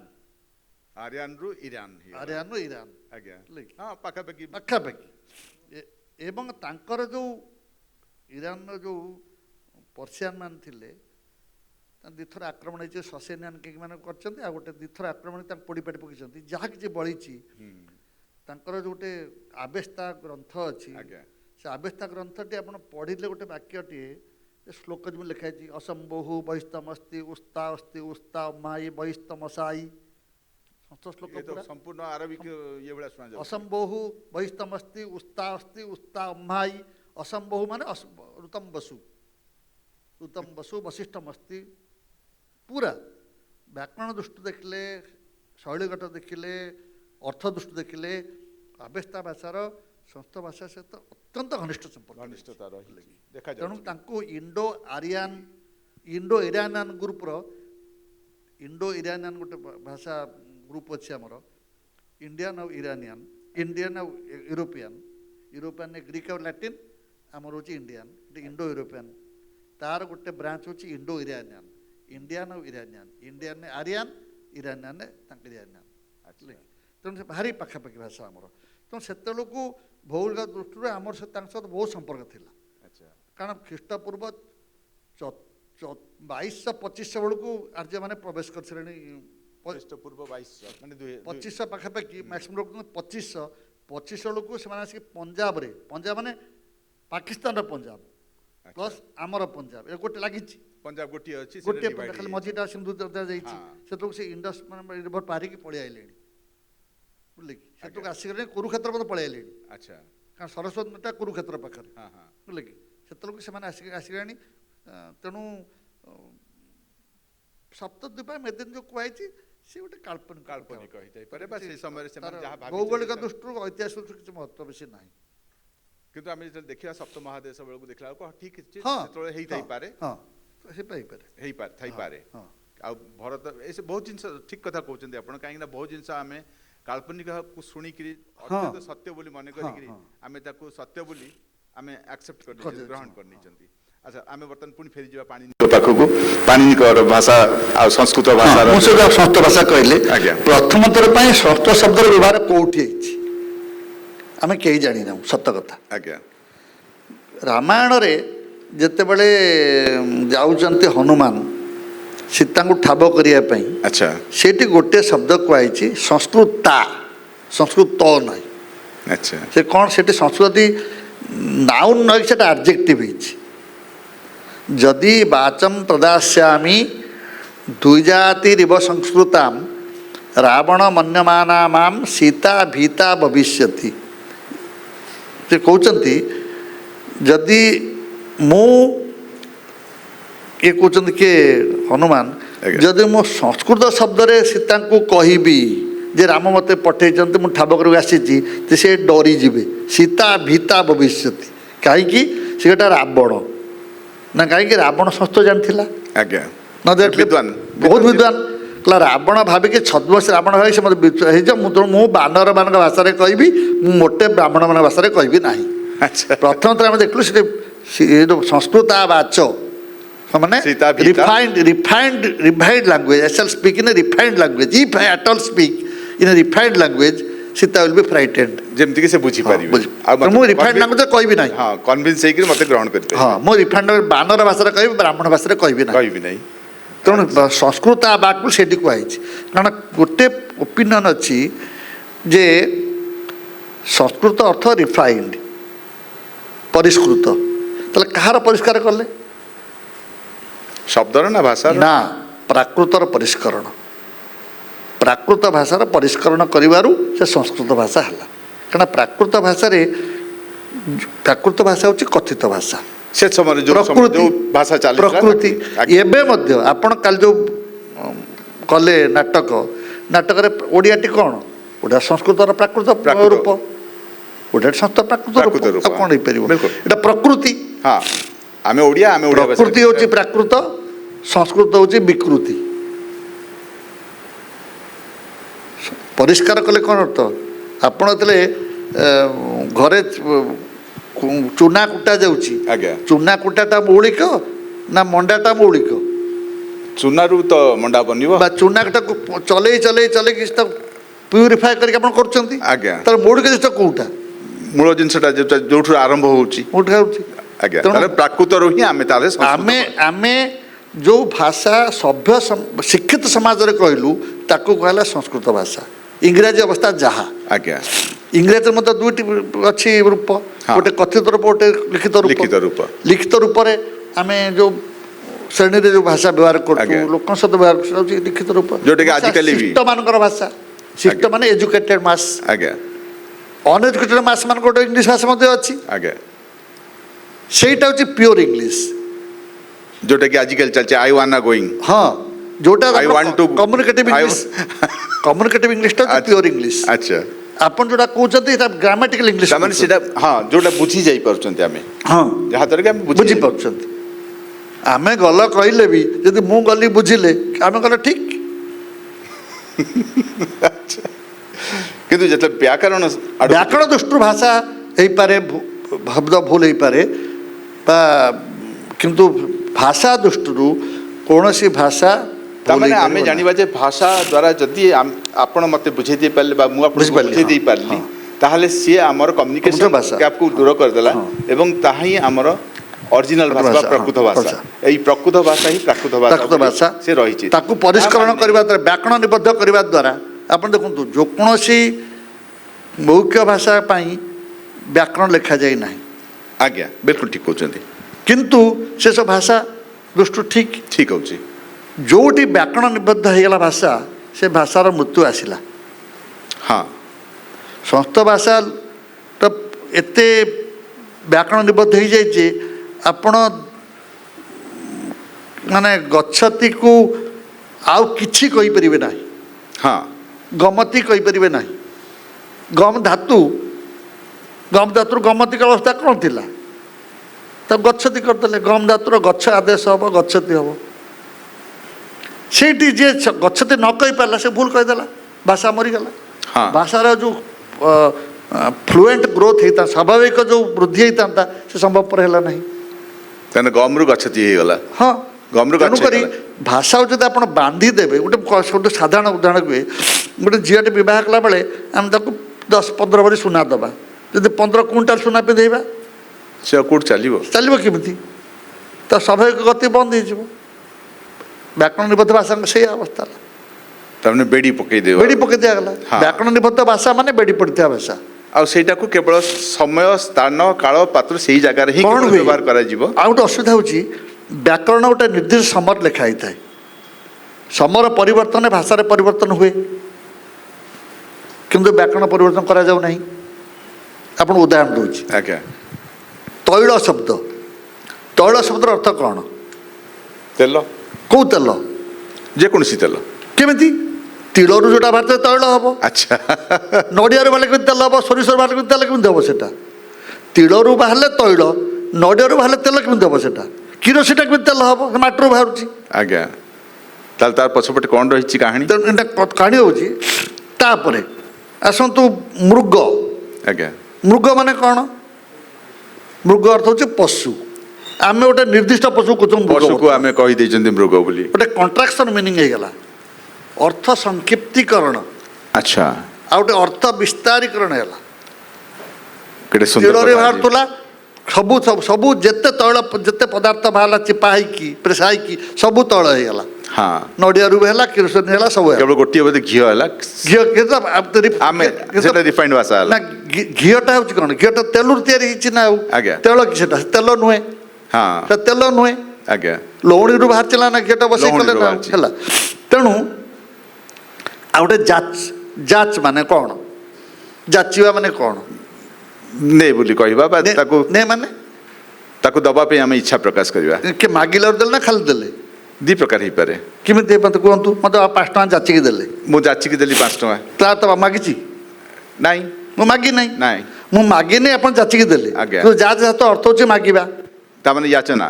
ହଁ जोटा ବଳି ବଳି ବସୁଧାଙ୍କୁ ବଳି ଭଗବାନ। ବସୁଧା ମାଗିଲେ आज्ञा ଯାଚ ଧାତୁ ତ ମାଗିବା ବର୍ତ୍ତମାନ ଅର୍ଥ ପରିବର୍ତ୍ତନ ହେଇଗଲା ସମ୍ପୂର୍ଣ୍ଣ बिल्कुल ବୁଝିଲେ କି? आज्ञा ତେଣୁକରି ଭାଷାର ପରିବର୍ତ୍ତନ ହେବା ସ୍ୱାଭାବିକ କାରଣ ସେ ନିଶ୍ଚିତ। ଲୋକ ମୁଖରେ କଥିତ ହେଉଛି हाँ ବ୍ୟାକରଣ ତା ପଛେ ପଛେ ଯିବା ଦରକାର अब किछ ପରିବର୍ତ୍ତ ଭାଷାକୁ ବାନ୍ଧି ରଖିବା ପାଇଁ ପ୍ରତ୍ୟେକ 100 ବର୍ଷରେ ବ୍ୟାକରଣ ପରିବର୍ତ୍ତନ ହେବା ଦରକାର एडिट କିନ୍ତୁ ଆମ हवा कथा ବ୍ୟାକରଣ अमेंडमेंट ପରିବର୍ତ୍ତନ हवा कथा ବ୍ୟାକରଣ ପରିବର୍ତ୍ତନ ହେଉନାହିଁ नहीं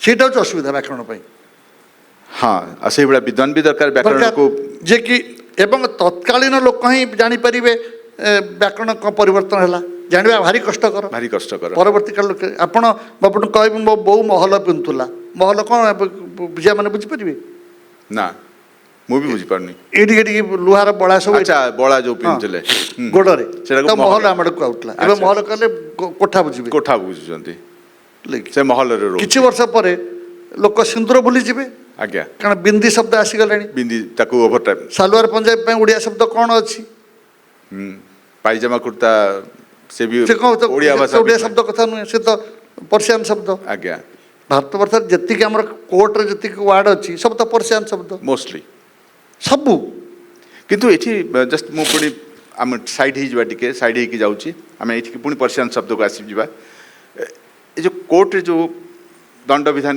इत्यादि सब रही आमर बृहस्पतिଙ୍କର ही जो अवदान रही हाँ, हाँ। न्यायशास्त्र ନ୍ୟାୟଶାସ୍ତ୍ର ପ୍ରତି तेणु न्यायशास्त्र जो थिला ताले पर्शियन भी आपण प्राय कहउछन्ती कि संस्कृत संगरे हाँ, आग पछ ही चालुची ता माने सेथिरे पर्शियन जो मिसिची से सेइथरु ही रही हाँ, ସେପଟୁ ଆସିଛି। रही ହଁ।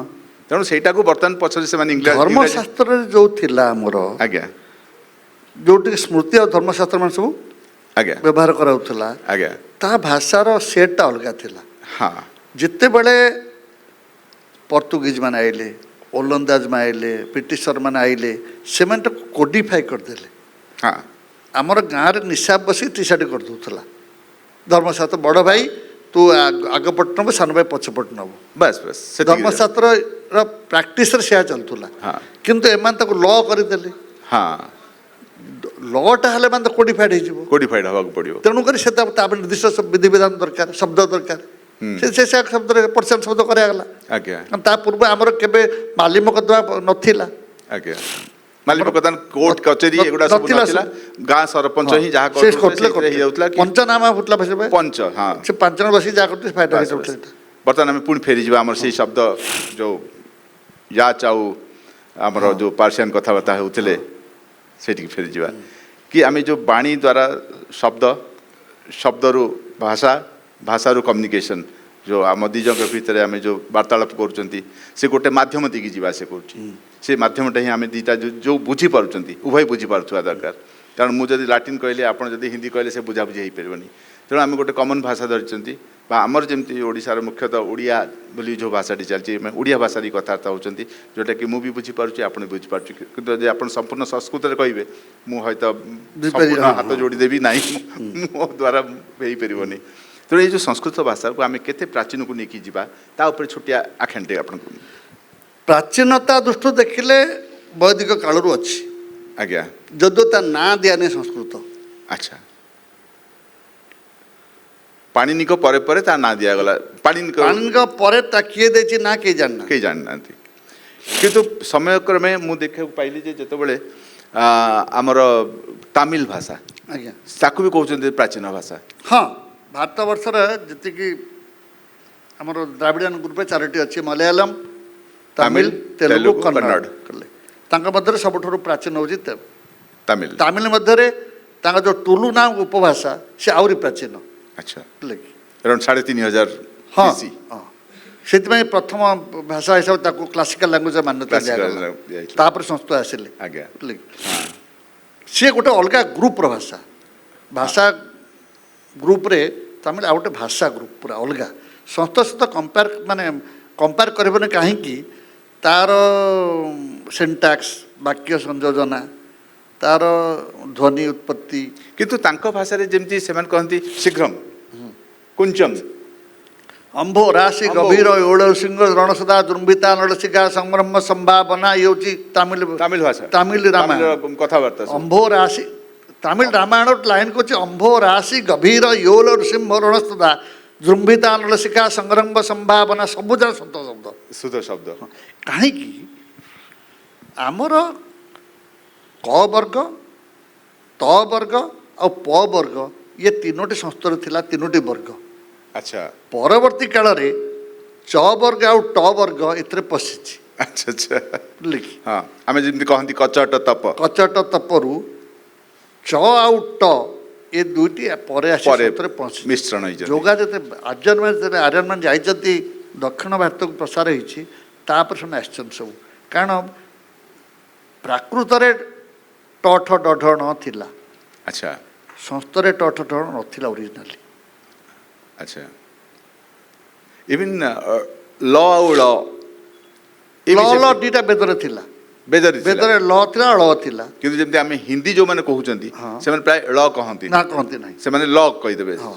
ଆମର ବୈଦିକ ସାହିତ୍ୟରେ ଳ ଅଛି ଆଜ୍ଞା। ଏବଂ ସଂସ୍କୃତରେ ମଧ୍ୟ ଳ ଅଛି ଳ ଅଛି ତେଣୁ ବର୍ତ୍ତମାନ ଆମର ପ୍ରଫୁଲ୍ଲ ଭାଇ ଏବେ ଆସିଗଲେଣି ତାଙ୍କୁ ବି ମଝିରେ ଡାକିବା ଆଗକୁ ଆମେ ଯେତେବେଳେ କନକ୍ଲୁଜନ୍ ଆଡ଼କୁ ଯିବା କାହିଁକିନା ଭଣିଚା ସେଇ କରିବେ ଏସବୁ 3 ଦିନ ଯାକର ମୁଁ ସୌଭାଗ୍ୟ ପ୍ରାପ୍ତି ହେଇଛି କି ଆପଣମାନଙ୍କ ଯୋଗୁଁ ହିଁ ମୁଁ କିଛି କରିପାରୁଛି ମୁଁ ନହେଲେ ଏକୁଟିଆ କିଛି ନୁହଁ ନିମିତ୍ତ ମାତ୍ର ତେଣୁ ଭବ ସବ୍ୟସାଚିନ୍ ତେଣୁ ସିଏ ଶ୍ରୀକୃଷ୍ଣଙ୍କ ଭଳିଆ ଟାଣି ଚାଲିଛନ୍ତି ମୁଁ ଅର୍ଜୁନ କିନ୍ତୁ ନୁହେଁ ଯାହା ବି ହଉ ଆମେ ବର୍ତ୍ତମାନ ପ୍ରାଚୀନତା ବିଷୟରେ କଥାବାର୍ତ୍ତା ହେଉଥିଲେ ତା ମାନେ ମୁଁ ଗୋଟେ ଜିନିଷ ଏଠି ଖୋଜିକି ପାଇଲି କି ଯୁଗେ ଯୁଗେ ପ୍ରାକୃତ ଭାଷା ରହିଛି ହଁ ତାକୁ ଯେତେବେଳେ ସୁପରଫାଇନ୍ କରୁଛନ୍ତି ବା ତାକୁ ଯେତେବେଳେ ଆମେ ଟିକେ Refine କରୁଛନ୍ତି। ରିଫାଇନ୍ କରୁଛନ୍ତି ହଁ, ହଁ। ସେଥିରେ ଗୋଟେ ଭାଷା ସୃଷ୍ଟି ହେଉଛି ସେଇ ଭାଷାଟା ସେଇ ସମୟର ପ୍ରଣୀତ ଭାଷା ହେଇଯାଉଛି ଏବେ ମଧ୍ୟ ସେ ଚାଲିଛି ଆଜ୍ଞା ଏବେ କଥିତ ଓଡ଼ିଆ ସହିତ ଲିଖିତ ଓଡ଼ିଆର ବହୁତ ପ୍ରଭେଦ ଅଛି ବହୁତ ପ୍ରଭେଦ ରହିଛି ଆପଣ ମାନକ ଓଡ଼ିଆ ଭାଷା ସବୁଆଡ଼େ ପ୍ରଚଳିତ ଆଜ୍ଞା ଯୋଉ କଥିତ ଓଡ଼ିଆ ଭାଷା ଭିନ୍ନ ଭିନ୍ନ ରୂପରେ ପ୍ରଚଳିତ ହେଉଛି ବିଲକୁଲ ସେଇଟା ହେଉଛି ପ୍ରାକୃତ ହଁ କାହିଁକିନା ପଶ୍ଚିମାଞ୍ଚଳ ହେଇଗଲା ଦକ୍ଷିଣାଞ୍ଚଳ ହେଇଗଲା ଉତ୍ତରାଞ୍ଚଳ ହେଇଗଲା କଥିତ ଭାଷା ସବୁବେଳେ ପ୍ରାକୃତ ଟେଣ୍ଡେନ୍ସି ଆଜ୍ଞା ଲିଖିତ ଭାଷା ସଂସ୍କୃତ ଟେଣ୍ଡେନ୍ସି ସେଟା ଗୋଟେ କୋଡିଫାଏଡ୍ Codified ଲାଙ୍ଗୁଏଜ ହେଇଯାଉଛି ବର୍ତ୍ତମାନ ଆମେ ଆଉ ଟିକେ ଆଗକୁ ଯିବା ସଂସ୍କୃତ ଭାଷା ୟୁଜୁଆଲି ମୁଁ ଏଇ ଯେଉଁ ପ୍ରଶ୍ନଟା ପଚାରିବି ଆପଣ କହିବେ କାହିଁକି ଛୁଆଙ୍କ ଭଳିଆ କଥାବାର୍ତ୍ତା କରୁଛୁ କିନ୍ତୁ ମୁଁ ମୋ ଅପେକ୍ଷା ଏଇ ଯେଉଁ ଜନତା ଦେଖିବେ ଜନତା ଦେଖୁଛନ୍ତି ଏ ସମସ୍ତଙ୍କ ପାଇଁ ଏଇ ପ୍ରଶ୍ନଟି ରହୁଛି ପ୍ରାୟ ଲୋକ ଆଜିକାଲି ସମୟରେ ଭାବୁଛନ୍ତି ସଂସ୍କୃତ କ'ଣ ଆମର କ'ଣ ଦରକାର ଜାଣିବା ସଂସ୍କୃତ କେବଳ ବ୍ରାହ୍ମଣମାନେ ଜାଣିବେ ଯେଉଁମାନେ ପୂଜାପାଠ କରୁଛନ୍ତି ନହେଲେ ଯେଉଁମାନେ ଜ୍ୟୋତିଷୀ କରୁଛନ୍ତି ସେମାନେ ଟିକେ ବହୁତ ସଂସ୍କୃତ ଜାଣିବେ ଶ୍ଲୋକ ଆବୃତ୍ତି କରିପାରୁଥିବେ ତେଣୁ ଏଇ ବ୍ରାହ୍ମଣମାନଙ୍କ ଭିତରେ ସେମାନେ ମାନେ ତାକୁ ସୀମିତ କରିଦେଉଛନ୍ତି ଏଠି 2ଟା ପ୍ରଶ୍ନ ମୋର ରହିବ ବ୍ରାହ୍ମଣ କାହାକୁ କୁହାଯାଏ ଆଉ କ'ଣ ଏଇ ଯେଉଁ ସଂସ୍କୃତ ଭାଷା ବା ଯେଉଁଟାକି ଆମେ ଗୋଟେ ଶାସ୍ତ୍ରୀୟ ଭାଷା ବୋଲି କହୁଛନ୍ତି ବା ଗୋଟେ ଉଚ୍ଚ ଧରଣର ଭାଷା ବୋଲି କହୁଛନ୍ତି କାହିଁକିନା ମୁଁ ଏଟାକୁ ଆପଣଙ୍କଠୁ ଜାଣିଲା ପରେ ମୁଁ ଆଉ ସଂସ୍କୃତ ବୋଲି ନ କହିବି ବରଂ ଏଇଟା ଗୋଟେ ଆପଣର ବହୁତ ସୁନ୍ଦର ପରିଷ୍କୃତ ମାର୍ଜିତ ଭାଷା ବୋଲି ମୁଁ ବର୍ତ୍ତମାନ ଅନୁଭବ କରୁଛି ସେ ଭାଷାଟି କ'ଣ ଖାଲି ସଂସ୍କୃତରେ ବେଦ ଏଇ ଯେଉଁ ସରି ଆମର ଯେଉଁ ପୂଜାପାଠ କର୍ମକାଣ୍ଡରେ ହିଁ ଦରକାର ପଡ଼େ ସେଥିପାଇଁ ବ୍ରାହ୍ମଣ ଜାଣିବା ଉଚିତ ନା ତାର ପ୍ରାୟୋଗିକ ବହୁତ ଅଛି ଆଜ୍ଞା ଆପଣ ଜାଣିଥିବେ ପ୍ରାୟ 90% 99% ଜ୍ୟୋତିଷ ବ୍ରାହ୍ମଣ ନୁହନ୍ତି ଆଜ୍ଞା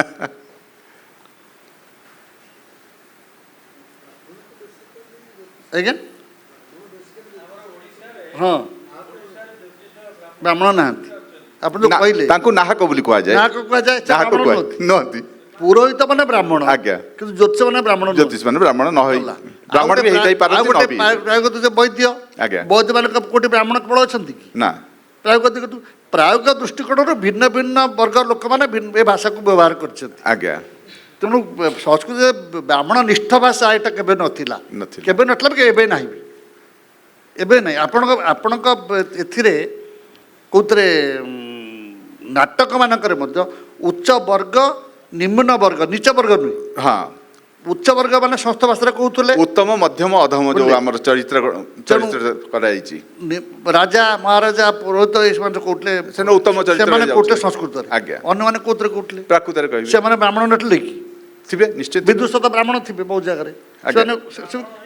विदुषक थे निश्चित ସେମାନେ ସତ କରୁନଥିଲେ ତ ନାଇଁ ତେଣୁ ସଂସ୍କୃତ ଭାଷା ବର୍ଗନିଷ୍ଠ ଭାଷା ନଥିଲା ନଥିଲା ଆମେ ତାପରେ ଏଇଟା ଗୋଟେ ଜାଣିଲେ ଯେ ବର୍ଗନିଷ୍ଠ ବର୍ଗନିଷ୍ଠ ଭାଷା ଭାଷା ନାହିଁ। ସଂସ୍କୃତ ନୁହେଁ ଯାହାର ପ୍ରାୟୋଗିକ ଯିଏ ଯାହା କରିଛି ସେ କରିଛି ବୈଦ୍ୟଟିଏ ଆୟୁର୍ବେଦ ପଢ଼ୁଥିଲା କ୍ଷେତ୍ର ମାନେ ଧନୁର୍ବେଦ ପଢ଼ୁଥିଲେ ବ୍ରାହ୍ମଣ ପଢ଼ଉଥିଲେ କିନ୍ତୁ ପଢ଼ୁଥିଲେ ତ କ୍ଷେତ୍ର ମାନେ ଆଜ୍ଞା ଆଉ ସେମାନେ ସେଇ ଭାଷାରେ ଏ ଭାଷାରେ ପଢ଼ୁଥିଲେ ତେଣୁ ବ୍ରାହ୍ମଣ ନିଷ୍ଠ ଭାଷା ଗୋଟେ କେବେ ହେଲେ ମିସନମ୍ବର ହଁ କାଟାଗୋରାଇଜ କରାଯାଇ ପାରିବ ନାହିଁ କେବେ ନାହିଁ ତେଣୁ ଆମେ ଯୋଉ କର୍ମକାଣ୍ଡ ରହିଛି ଆପଣ ଆମେ ତେଣୁକରି ପାଠପଢ଼ା କ୍ଷେତ୍ରରେ ବ୍ରାହ୍ମଣ ମାନେ ଆଗୁଆ ଥିଲେ ତେଣୁ ସେଇଟା ହିଁ ଗୋଟେ ବଡ଼ ହେଇଛି ଅସୁବିଧା ତେଣୁକରି ଯେତେ ବର୍ଗ ଥିଲେ ସେ ବ୍ରାହ୍ମଣ ମାନେ ପାଠ ପଢ଼ୁଥିଲେ ବେଶୀ କାରଣ ସେମାନଙ୍କ ଦେହରେ near to the king actually ଆମର ବ୍ରାହ୍ମଣ ଯୋଉ ବ୍ରାହ୍ମଣ ବର୍ଗ ବୋଲି କୁହାଯାଉଛି ମୁଁ କହିବିନି ମୁଁ ବ୍ରାହ୍ମଣ ମାନେ ସତ୍ପଥୀ ବୋଲି ବ୍ରାହ୍ମଣ ବୋଲି କହିବି ଯେ କାରଣ ମୁଁ ଯଦି ନିଜ କର୍ମ କରୁଛି ତାହେଲେ ମୁଁ ନିଜ ହିଁ ବୋଲି ଭାବିବା ଉଚିତ ଆମେ ଯେଉଁ ସେଇ ଯେଉଁ ଗୁଣକର୍ମ ବିଭାଗ ଆମେ କାଲି କଥାବାର୍ତ୍ତା ହେଉଥିଲେ ଆଉ ସେଟାକୁ ସ୍ପଷ୍ଟ ଭାବରେ ଆମେ କାଲି କହିଦେବୁ ଯିଏ ଯେଉଁ କର୍ମ କରିବ ସେଇ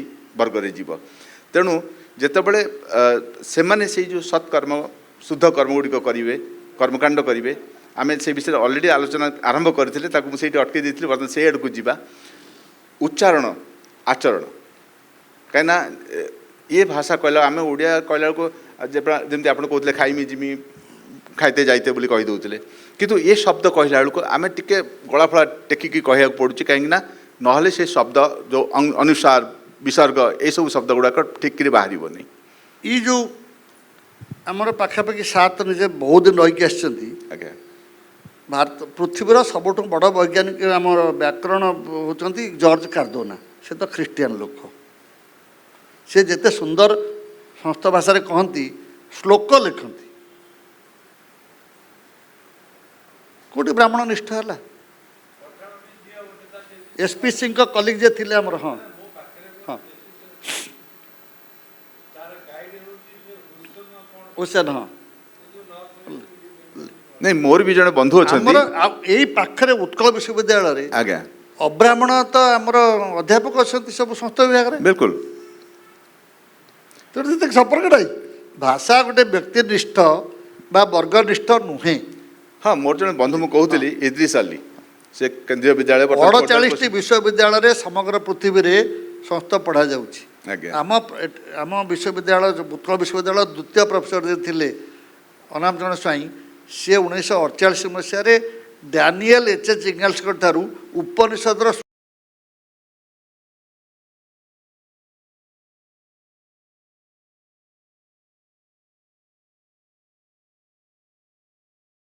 ସୃଷ୍ଟି ତତ୍ତ୍ୱ ଉପରେ PhD କରିଥିଲେ ହାର୍ଭାର୍ଡ ୟୁନିଭର୍ସିଟିରୁ ମୁଁ ଉଭୟଙ୍କୁ ଦେଖିଛି ଦାଣ୍ଡକରୁ ପୁନାରେ ଡାନିଏଲ ଇଂଗଲ୍ସ ବି ଆସିଥିଲେ ଆଜ୍ଞା ହଁ ନାଇଁ ଆସିଥିଲେ ପୁନା ଆସିଥିଲେ ବା ଅନାମ ସାହି ତ ଗୋଟେ ଅନାମ ସ୍ୱାଇଁଙ୍କୁ ବି ଆପଣ ଦେଖିଛନ୍ତି ଆମର ଡାଏଟ୍ ଟିଚର ସିଏ ଆଜ୍ଞା ତେଣୁ ବ୍ରାହ୍ମଣ ନିଷ୍ଠ ଭାଷା କେବେ ନୁହଁ କାରଣ 48ଟା ମୋର ବିଶ୍ୱବିଦ୍ୟାଳୟରେ ବର୍ତ୍ତମାନ ପ୍ରଶ୍ନ ଥିଲା ଯେତେବେଳେ କର୍ମକାଣ୍ଡ କରାଯାଏ ବା କାହା ପାଇଁ ଆମେ ପୂଜା କରିବାକୁ ଯାଆନ୍ତି କିମ୍ବା କୌଣସି ଯଦି ଯେଉଁ ବ୍ରାହ୍ମଣ ଯେଉଁମାନେ ସେଇ କାର୍ଯ୍ୟକ୍ରମ କରୁଛନ୍ତି ସେମାନଙ୍କର ଆଚରଣ ଏବଂ ଉଚ୍ଚାରଣ ନିଷ୍ଠାପର ସହ ନିଭେଇବା ଉଚିତ ସେମାନେ ସେଇଟାକୁ ଠିକ୍ ସେଇଥିପାଇଁ ତାମିଲନାଡୁରେ ଝିଅମାନେ ସବୁ ମନ୍ଦିର ପୂଜା କରେଣି ଆଉ ଯେଉଁ ଆଙ୍କର ଦୟାନନ୍ଦ ସରସ୍ୱତୀଙ୍କ ଅବ୍ରାହ୍ମଣ ମାନେ ପୁରୋହିତ ହେଇଛନ୍ତି ନାଇଁ ବର୍ତ୍ତମାନ ମୁଁ ସେପଟକୁ ଯିବି ଆଉ ଟିକେ ପରେ ଯିବି ସେଠିକି କଲେଣି ସେ ସାଇଡ଼କୁ ବି ଆମେ ଯିବା ନିଶ୍ଚିତ ଭାବରେ ବର୍ତ୍ତମାନ ସମୟରେ ସଂସ୍କୃତ ପଢ଼ିବା ପାଇଁ ପୁଅମାନଙ୍କ ଅପେକ୍ଷା ଝିଅମାନଙ୍କ ସଂଖ୍ୟା ଅଧିକ ସଂସ୍କୃତ କାହିଁକି ଆପଣ ଯେକୌଣସି ବିଭାଗ ଦେଖୁନାହାନ୍ତି ସାଇକୋଲୋଜିରେ କ'ଣ ଅବସ୍ଥା ମୁଁ ତ 1985 ମସିହାରେ ପାସ୍ କଲା ସାଇକୋଲୋଜି ଗୋଟିଏ ପୁଅ ଥିଲା ହୋମ୍ ସାଇନ୍ସରେ କ'ଣ ଅବସ୍ଥା ମୁଁ ତ 3 ବର୍ଷ ଥିଲି ଗୋଟେ ଚୟନ ସଂସ୍ଥାରେ ସଚିବ ଥିଲି, ମୁଁ ଦେଖିଛି 80% ତ ପୋଛି ନେଉଛନ୍ତି ଝିଅମାନେ। ଖାଲି ସଂସ୍କୃତ ନୁହେଁ, ଏଇଟା ସମୟର ଆହ୍ୱାନ। ନା ନାଇଁ, ଆପଣ ଯେଉଁ ଝିଅମାନଙ୍କୁ ଘରେ ରୋଷେଇ କରି ବସେଇଥିଲେ ସେ ରୋଷେଇ କରି ରାଜି ନୁହନ୍ତି, ସେ ରୋଷେଇ କରିବା ପାଇଁ ପୁଅଙ୍କୁ ରାଜି ବ୍ୟସ୍ତ ହେଉଛନ୍ତି। ତାମାନେ ଆମେ ଯେତେବେଳେ ଗୋଟେ ସମୟ ସମଗ୍ର ଥିଲା, ଭାରତ ବର୍ଷରେ ଯେଉଁ ପଢ଼ା ପରିବର୍ତ୍ତନରେ ଝିଅମାନେ ସବୁ ବିଷୟରେ ଆଗୁଆ ଅଛନ୍ତି, ଫିଜିକ୍ସରେ ବି ଆଗୁଆ ଅଛନ୍ତି, ଖାଲି ଆଜ୍ଞା। ସଂସ୍କୃତରେ ନୁହେଁ। କାହିଁକି ମୁଁ ସେଇ କଥା ଆସୁଛି, ଗୋଟେ ସମୟ ଥିଲା ନାରୀ ଶୂଦ୍ର ଏମାନଙ୍କୁ ସଂସ୍କୃତ ପଢ଼ିବା ପାଇଁ ବ୍ୟାନ୍ କରିକି ରଖାଯାଇଥିଲା। ହଁ। ସେଇଟା ଗୋଟେ ବହୁତ ବଡ଼ ଆମର ଭୁଲ ନିଷ୍ପତ୍ତି ସେ ଥିଲା। ନା ସେ ଆକ୍ଚୁଆଲି ସେଟା ନୁହଁ। ସିଏ କୁହାଇଥିଲା ଯେଉଁ ନାରୀ ଶୂଦ୍ରାଣାମ ନାସ୍ତି ଶୂଦ୍ରାଣାମ ନାରୀଣାମ ବିଦେଶ ଅଧିକାର, ଏଇଥିପାଇଁ କୁହାଇଥିଲା ସେମାନେ ପାଠ ପଢ଼ିନଥିଲେ, ତାଙ୍କର ଯେଉଁ ଏକାଡେମିକ୍ କ୍ୱାଲିଫିକେସନ୍ ନଥିବାରୁ ତୁମେ ଏଟାକୁ ଛୁଅ ନା କୁହାଇଥିଲା। କାରଣ କେତେବେଳେ ମନ୍ତ୍ର ଗୁଡ଼ାକ ତୁମ ଭଦ୍ର ଭାବରେ ନଷ୍ଟ ଯେମିତି ଆମେ କଥାବାର୍ତ୍ତା ହଉଥିଲେ ସେଗୁଡ଼ାକ ଭୁଲ ଭଦ୍ର ଭାବରେ ଜାଗାରେ। ଭୁଲ ଉଚ୍ଚାରଣ ସେଇଟା କରିବା। ହଁ। ପାଠ ପଢ଼ିକି ତ ନହେଲେ ଋଷି ନାରୀ ଋଷି କେମିତି ରହିଲେ ସେଠି? ବିଲକୁଲ ସେମାନେ ଯଦି ନାରୀମାନେ ବ୍ୟାନ୍ କରାଯାଇଥିଲା ତେ ନାରୀ ଋଷି ହେଲେ କି ମନ୍ତ୍ର ଋଷି କେମିତି ରହିଲେ ବେଦରେ? ଗୌତମୀ ରହିଛନ୍ତି ଯାହାକି ବେଦରେ ତ ଅଛନ୍ତି ନିଜର ସମ୍ବାଦ ଯେତେବେଳେ ହେଉଛି ଉପନିଷଦରେ ନାରୀମାନେ ସମ୍ବାଦ କରୁଛନ୍ତି। ତେଣୁ ତାର କେବେ ନଥିଲା ନାରୀମାନଙ୍କୁ ବନ୍ଦ କରାଯିବ। ଅଶିକ୍ଷିତ ଅପାଠୁଆ ନାରୀମାନେ ବେଦକୁ ଛୁଇଁବ ନାହିଁ, କାରଣ ଭୁଲ ଭାଲ କଲେ ତ ହଇରାଣ ପଡ଼ିବ, ତ ନିଜର ଅମଙ୍ଗଳ ହେବ, ସେଥିପାଇଁ କୁହାଇଥିଲା। କେଉଁଠି ନାରୀ ନାରୀମାନେ ଋଷି ନିଜେ ମନ୍ତ୍ର ଦ୍ରଷ୍ଟା, ସେମାନେ ମନ୍ତ୍ର ଲେଖକ, ସେମାନେ ସେମାନେ ମନ୍ତ୍ର ଲିଖିଛନ୍ତି। କେମିତି ହୋଇପାରିବ? ଏଇଟା ମୋଟେ ନୁହେଁ। ନୁହେଁ। ତେଣୁ ଖାଲି ନାରୀ ପାଇଁ ଶୂଦ୍ର ମାନେ କ'ଣ? ଶୂଦ୍ର ଗୋଟେ ପ୍ରତୀକ, କାଟେଗୋରୀ କରିଦିଆ ଶୂଦ୍ର ହେଉଛି ଅଶିକ୍ଷିତ। ଆଜ୍ଞା। ଶୂଦ୍ର ଅର୍ଥ ହେଉଛି ଅଶିକ୍ଷିତ। ସେଠି କୁହାନି ବର୍ତ୍ତମାନ ବି ଯିଏ ବ୍ରାହ୍ମଣ ଅଶିକ୍ଷିତ ଯଦି ରହିଲା, ନ ପଢ଼ିଥିବ ସେ ଅଶିକ୍ଷିତ। ହଁ ଶୂଦ୍ର ବର୍ତ୍ତମାନ ବି ଯିଏ ପାଠ ଶୂଦ୍ର ନ ହବ। ପଢ଼ିଥିବ ତାକୁ ଅଶିକ୍ଷିତ ବୋଲି କୁହାହେବା ବା ଶୂଦ୍ର ବୋଲି ଶୂଦ୍ର ଆମେ ବୋଲି କୁହାଯିବ। କୁହା ବି ଯାଏ। ମ୍ଲେଚ୍ଛ ମ୍ଲେଚ୍ଛ କୁହାଯାଉଛି, ହଁ। ହଁ ସେଇଭଳିଆ ଶବ୍ଦ ଆମେ ତାକୁ ବି ୟୁଜ୍ ତେଣୁକରି କରୁଛନ୍ତି। ସେଇଆ। ତେଣୁ ବର୍ତ୍ତମାନ ଯେଉଁ ନାରୀ ସଂଖ୍ୟା ବଢ଼ିଛି, ୟା ପଛରେ ଆମେ ଗୋଟେ ଶୁଭ ସଂକେତ ବି ପାଉଛନ୍ତି ହଁ। କି ସେମାନେ ବେଦବିତ୍ ହେବେ, ବେଦଜ୍ଞ ହେବେ, ବିଦ୍ୱାନ ହେବେ। ଆଉ ଆମର ଯେଉଁ ସଂସ୍କୃତ ପରମ୍ପରା ରହିଛି, ମୁଁ ଭାଷା ବର୍ତ୍ତମାନ ପୁଣି ସେଇ ସଂସ୍କୃତ ଭାଷାକୁ ପଳେଇ ଆସୁଛି। କାହିଁକିନା ଆମେ ଯେତେବେଳେ ମୁଁ ଜାଣିସାରିଲିନି ବର୍ତ୍ତମାନ ସଂସ୍କୃତ ଯେଉଁ ଭାଷା ବୋଲି ନୁହେଁ, ବା ତାର ଗୋଟେ ପରିମାର୍ଜିତ ସ୍ତର ସେଇଟା ଗୋଟେ। ହଁ। ତେଣୁ ବର୍ତ୍ତମାନ ଯେଉଁ ସଂସ୍କୃତ ଭାଷା ଗୋଟେ ଲାଙ୍ଗୁଏଜ୍ ବୋଲି ଆମେ ପଢ଼ୁଛନ୍ତି, ଏବଂ ସଂସ୍କୃତ ଲାଙ୍ଗୁଏଜ୍ରେ ବିଭିନ୍ନ ଆପଣଙ୍କର ବିଭାଗକୁ ଆମେ ଅବଲୋକନ କରୁଛନ୍ତି, ସେତେବେଳେ ନାରୀ ଶକ୍ତି ଯେତେବେଳେ ପ୍ରବେଶ କରିଛି, ସେମାନେ ପାଇଲଟ୍ ହେଇସାରିଲେଣି, ସେମାନେ ଟ୍ରେନ୍ ଚଲାଉଛନ୍ତି, ସବୁକିଛି କରୁଛନ୍ତି। ତେଣୁ ସେମାନେ ଏଥିକୁ ଆସିଲେ କିଛି ଅସୁବିଧା ହେଇନି। କିଛି ନାହିଁ। ଯେମିତିକି ଆପଣ ଦେଖୁଛନ୍ତି ନାଟକରେ ବି, ମାନେ ଯେତେବେଳେ ଆମେ ସଂସ୍କୃତ ନାଟ୍ୟ କରୁଛୁ, ସେଥିରେ ନାରୀମାନଙ୍କୁ ନେଇ ବିଷମ ଚରିତ୍ର କରି ମୁଁ ସେମାନଙ୍କୁ କହୁଛି ଯେ ଠିକ୍ ଅଛି, ନାରୀମାନେ ହେଲେ କ'ଣ ହେଲା, ସେମାନେ ବିଷମ ଚରିତ୍ରରେ ଯାଇକି ଚରିତାର୍ଥ କରନ୍ତୁ ଚରିତ୍ରକୁ। ତେଣୁ ସେତେବେଳେ ଏଇ ଯେଉଁ ସମ୍ଭାବନାଟେ ଆସିଛି କି ବର୍ତ୍ତମାନ ଯେଉଁ ନାରୀମାନେ ନେଇକି ଯାଇଛନ୍ତି, ତାହେଲେ ଆମର ଏଇ ଯେଉଁ ସଂସ୍କୃତର ଭାଷାର ଯେଉଁ ଆଗକୁ ଆମେ ଯିବା, ସେ ବିଷୟରେ ବି ମୁଁ ପଛରେ ଯିବି। କିନ୍ତୁ ସେମାନଙ୍କ ଉପରେ କୁହନ୍ତୁ, ସେମାନଙ୍କର ସ୍ୱାଧ୍ୟାୟ କେମିତି ହେବା କଥା, ଅଧ୍ୟାବସାୟ କେମିତି ହେବା କଥା, ତାଙ୍କର ପ୍ରପର ଯେଉଁ ଷ୍ଟଡି। ଗୁରୁକୁଳ ଆଶ୍ରମ ତ ନାହିଁ ବର୍ତ୍ତମାନ। ଆମେ କାଲି କଥାବାର୍ତ୍ତା ହେଉଥିଲୁ ଗୁରୁକୁଳ ଆଶ୍ରମ ବିଷୟରେ ବି କଥାବାର୍ତ୍ତା ହେଉଥିଲୁ କାଲି ପରଦିନ। ଶୁଣନ୍ତୁ, ଶିକ୍ଷା ଗ୍ରହଣ, ଶିକ୍ଷା ଦାନ, ଶିକ୍ଷା ଗୋଟେ ମାନେ ଦୁଇ ପ୍ରକାରର କଥା। ଖାଲି ଶିକ୍ଷକନିଷ୍ଠ ନୁହେଁ କି ଛାତ୍ରନିଷ୍ଠ ବା ଛାତ୍ରନିଷ୍ଠ ନୁହେଁ। ଆଜ୍ଞା। ଶିକ୍ଷକ ମଧ୍ୟ ମନରେ ସେତିକି କ୍ଲାରିଟି ଥିବା ଦରକାର, ତଥ୍ୟ ଉପସ୍ଥାପନ କରିବାରେ, ତତ୍ତ୍ୱ ଉପସ୍ଥାପନ କରିବାରେ, ଆଉ ତାକୁ କନଭିନ୍ସ କରିପାରୁଥିବେ। ହଁ, ଏବଂ ପିଲାଙ୍କର ମାନକୁ ଦେଖିକି ତାଙ୍କ ସ୍ତରକୁ ଯାଇକି ତାକୁ ପଢ଼ିବାର ଅଛି। ପିଲାମାନେ ମଧ୍ୟ ଶିକ୍ଷକ ଉପରେ ସେତିକି ଭରସା ପାଇବା ଦରକାର। ବିଲକୁଲ। ତେଣୁ ଏଇଟା ଖାଲି ସଂସ୍ଥାନିଷ୍ଠ ନୁହେଁ, ଯେକୌଣସି ଯେକୌଣସି ଲାଙ୍ଗୁଏଜ ହଉ କି ବିଷୟବସ୍ତୁ ହଉ। ଶିକ୍ଷକ ଖାଲି ଶିକ୍ଷକ ବା ଖାଲି ମାନେ ଶିକ୍ଷାର୍ଥୀଙ୍କ ଦ୍ୱାରା ଶିକ୍ଷାର ଗୋଟେ ମୌଳିକ ବା ଆଙ୍ଗିକ ଆତ୍ମିକ ପରିବର୍ତ୍ତନ ହେଇପାରିବ ନାହିଁ। ଖାଲି ଉଭୟ ଜଣଙ୍କ ଦ୍ୱାରା ହେଇପାରିବନି। ଏଇଟା ଦେଲାବାଲା ନେଲାବାଲା ଦୁଇ ଜଣ ଯାକକୁ ନିଶ୍ଚିତ ସତ୍ ପାତ୍ର ହେବା ଦରକାର, ସତ୍ ଦାତା ବି ହେବା ଦରକାର। ତେଣୁ ଦାତା ଆଉ ପାତ୍ର ଦୁଇ ଜଣ ସବୁ ବିଷୟ, ସବୁ ଭାଷା ପ୍ରତି, ସବୁ ବିଷୟ ପ୍ରତି। କାରଣ ଆମର ଯେମିତି କୁହାଯାଏ ଅପାତ୍ରରେ ଦାନ କରିବ ନାହିଁ। ତେଣୁ ସେ ପାତ୍ର ବି ଉତ୍ତମ ପାତ୍ର ହେଇଥିବ, ଆଉ ଯିଏ ଦଉଛି ଗ୍ରାହକ ହେବା ଦରକାର, ଦାତା ହେବା ଦରକାର। ତେଣୁ ଏଇ ଯେଉଁ ଉତ୍ତମ ଦାତା, ଗୋଟିଏ ଭଲ କ'ଣ ଯେ ଝିଅମାନେ ସଂସ୍କୃତ ପଢ଼ିବେ, ଆଟଲିଷ୍ଟ ଗୋଟେ ଜେନେରେସନ୍ ଭଲ ହେଇଯିବ। ମୁଁ ଏଇ ଜିନିଷଟି କାଢ଼ିବାକୁ ଚାହୁଁଥିଲି ଆପଣଙ୍କୁ, କି କାହିଁକି ନା ସଂସ୍କୃତର ସଂସ୍କୃତି ବୋଲି ମୁଁ ସବୁବେଳେ କହୁଛି। କାରଣ ସେଇ ଯେଉଁ ଏଇଟା ସଂସ୍କୃତ ଶିଖେଇବା କଥା ନୁହେଁ, ଶିଖେଇ ହେବନି କାହାକୁ ସଂସ୍କୃତି। ସଂସ୍କୃତି ସବୁବେଳେ ଗୋଟେ ନାଇଁ ଆପଣ ତ କହିଲେ ବର୍ତ୍ତମାନ କି ପରିମାର୍ଜିତ ହଁ ନା ସଂସ୍କୃତି ଶବ୍ଦ ଶୁଣନ୍ତୁ ଗୋଟେ ଆମ ବାରେ ଅଡ଼ୁଆ ହେଉଛି କଲଚର ଆଣ୍ଡ ସିଭିଲାଇଜେସନ୍ ସମାନ ଭାବୁଛନ୍ତି। କଲଚର ଆଣ୍ଡ ସିଭିଲାଇଜେସନ ହଁ କଲଚରଟା ହେଉଛି ଇନୱାର୍ଡ ଥିଙ୍ଗ, ସିଭିଲାଇଜେସନଟା ଆଉଟୱାର୍ଡ ଥିଙ୍ଗ। ଆପଣ Outward. ଡ୍ରେସଟା ହେଉଛି ସିଭିଲାଇଜେସନ। ସିଭିଲାଇଜେସନ କିନ୍ତୁ ଆପଣ ଧର ଗୋଡ଼ ବାଜିଗଲେ ଆପଣ ଗୋଟେ ସାନ ହେଲେ ମୋତେ ବିଷ୍ଣୁ ବିଷ୍ଣୁ କହୁଛି। ସେଇଟା ହେଉଛି କଲଚର। ଆଜ୍ଞା ତଫାତ ହେଉଛି ସେ କଲଚରଟା ଇନହେରେଣ୍ଟ ଟୁ ଦି ଗାର୍ଲସ। ହଁ ଟିକେ ଆଉ ଟିକେ ଏଲାବୋରେଟ୍ କରନ୍ତୁ ସେଇ ବିଷୟରେ। ମାନେ ଗୋଟେ ପିଲା କେମିତି ବଢ଼ିବା ଦରକାର ସେଟା ମା ବେଶୀ ଜାଣେ।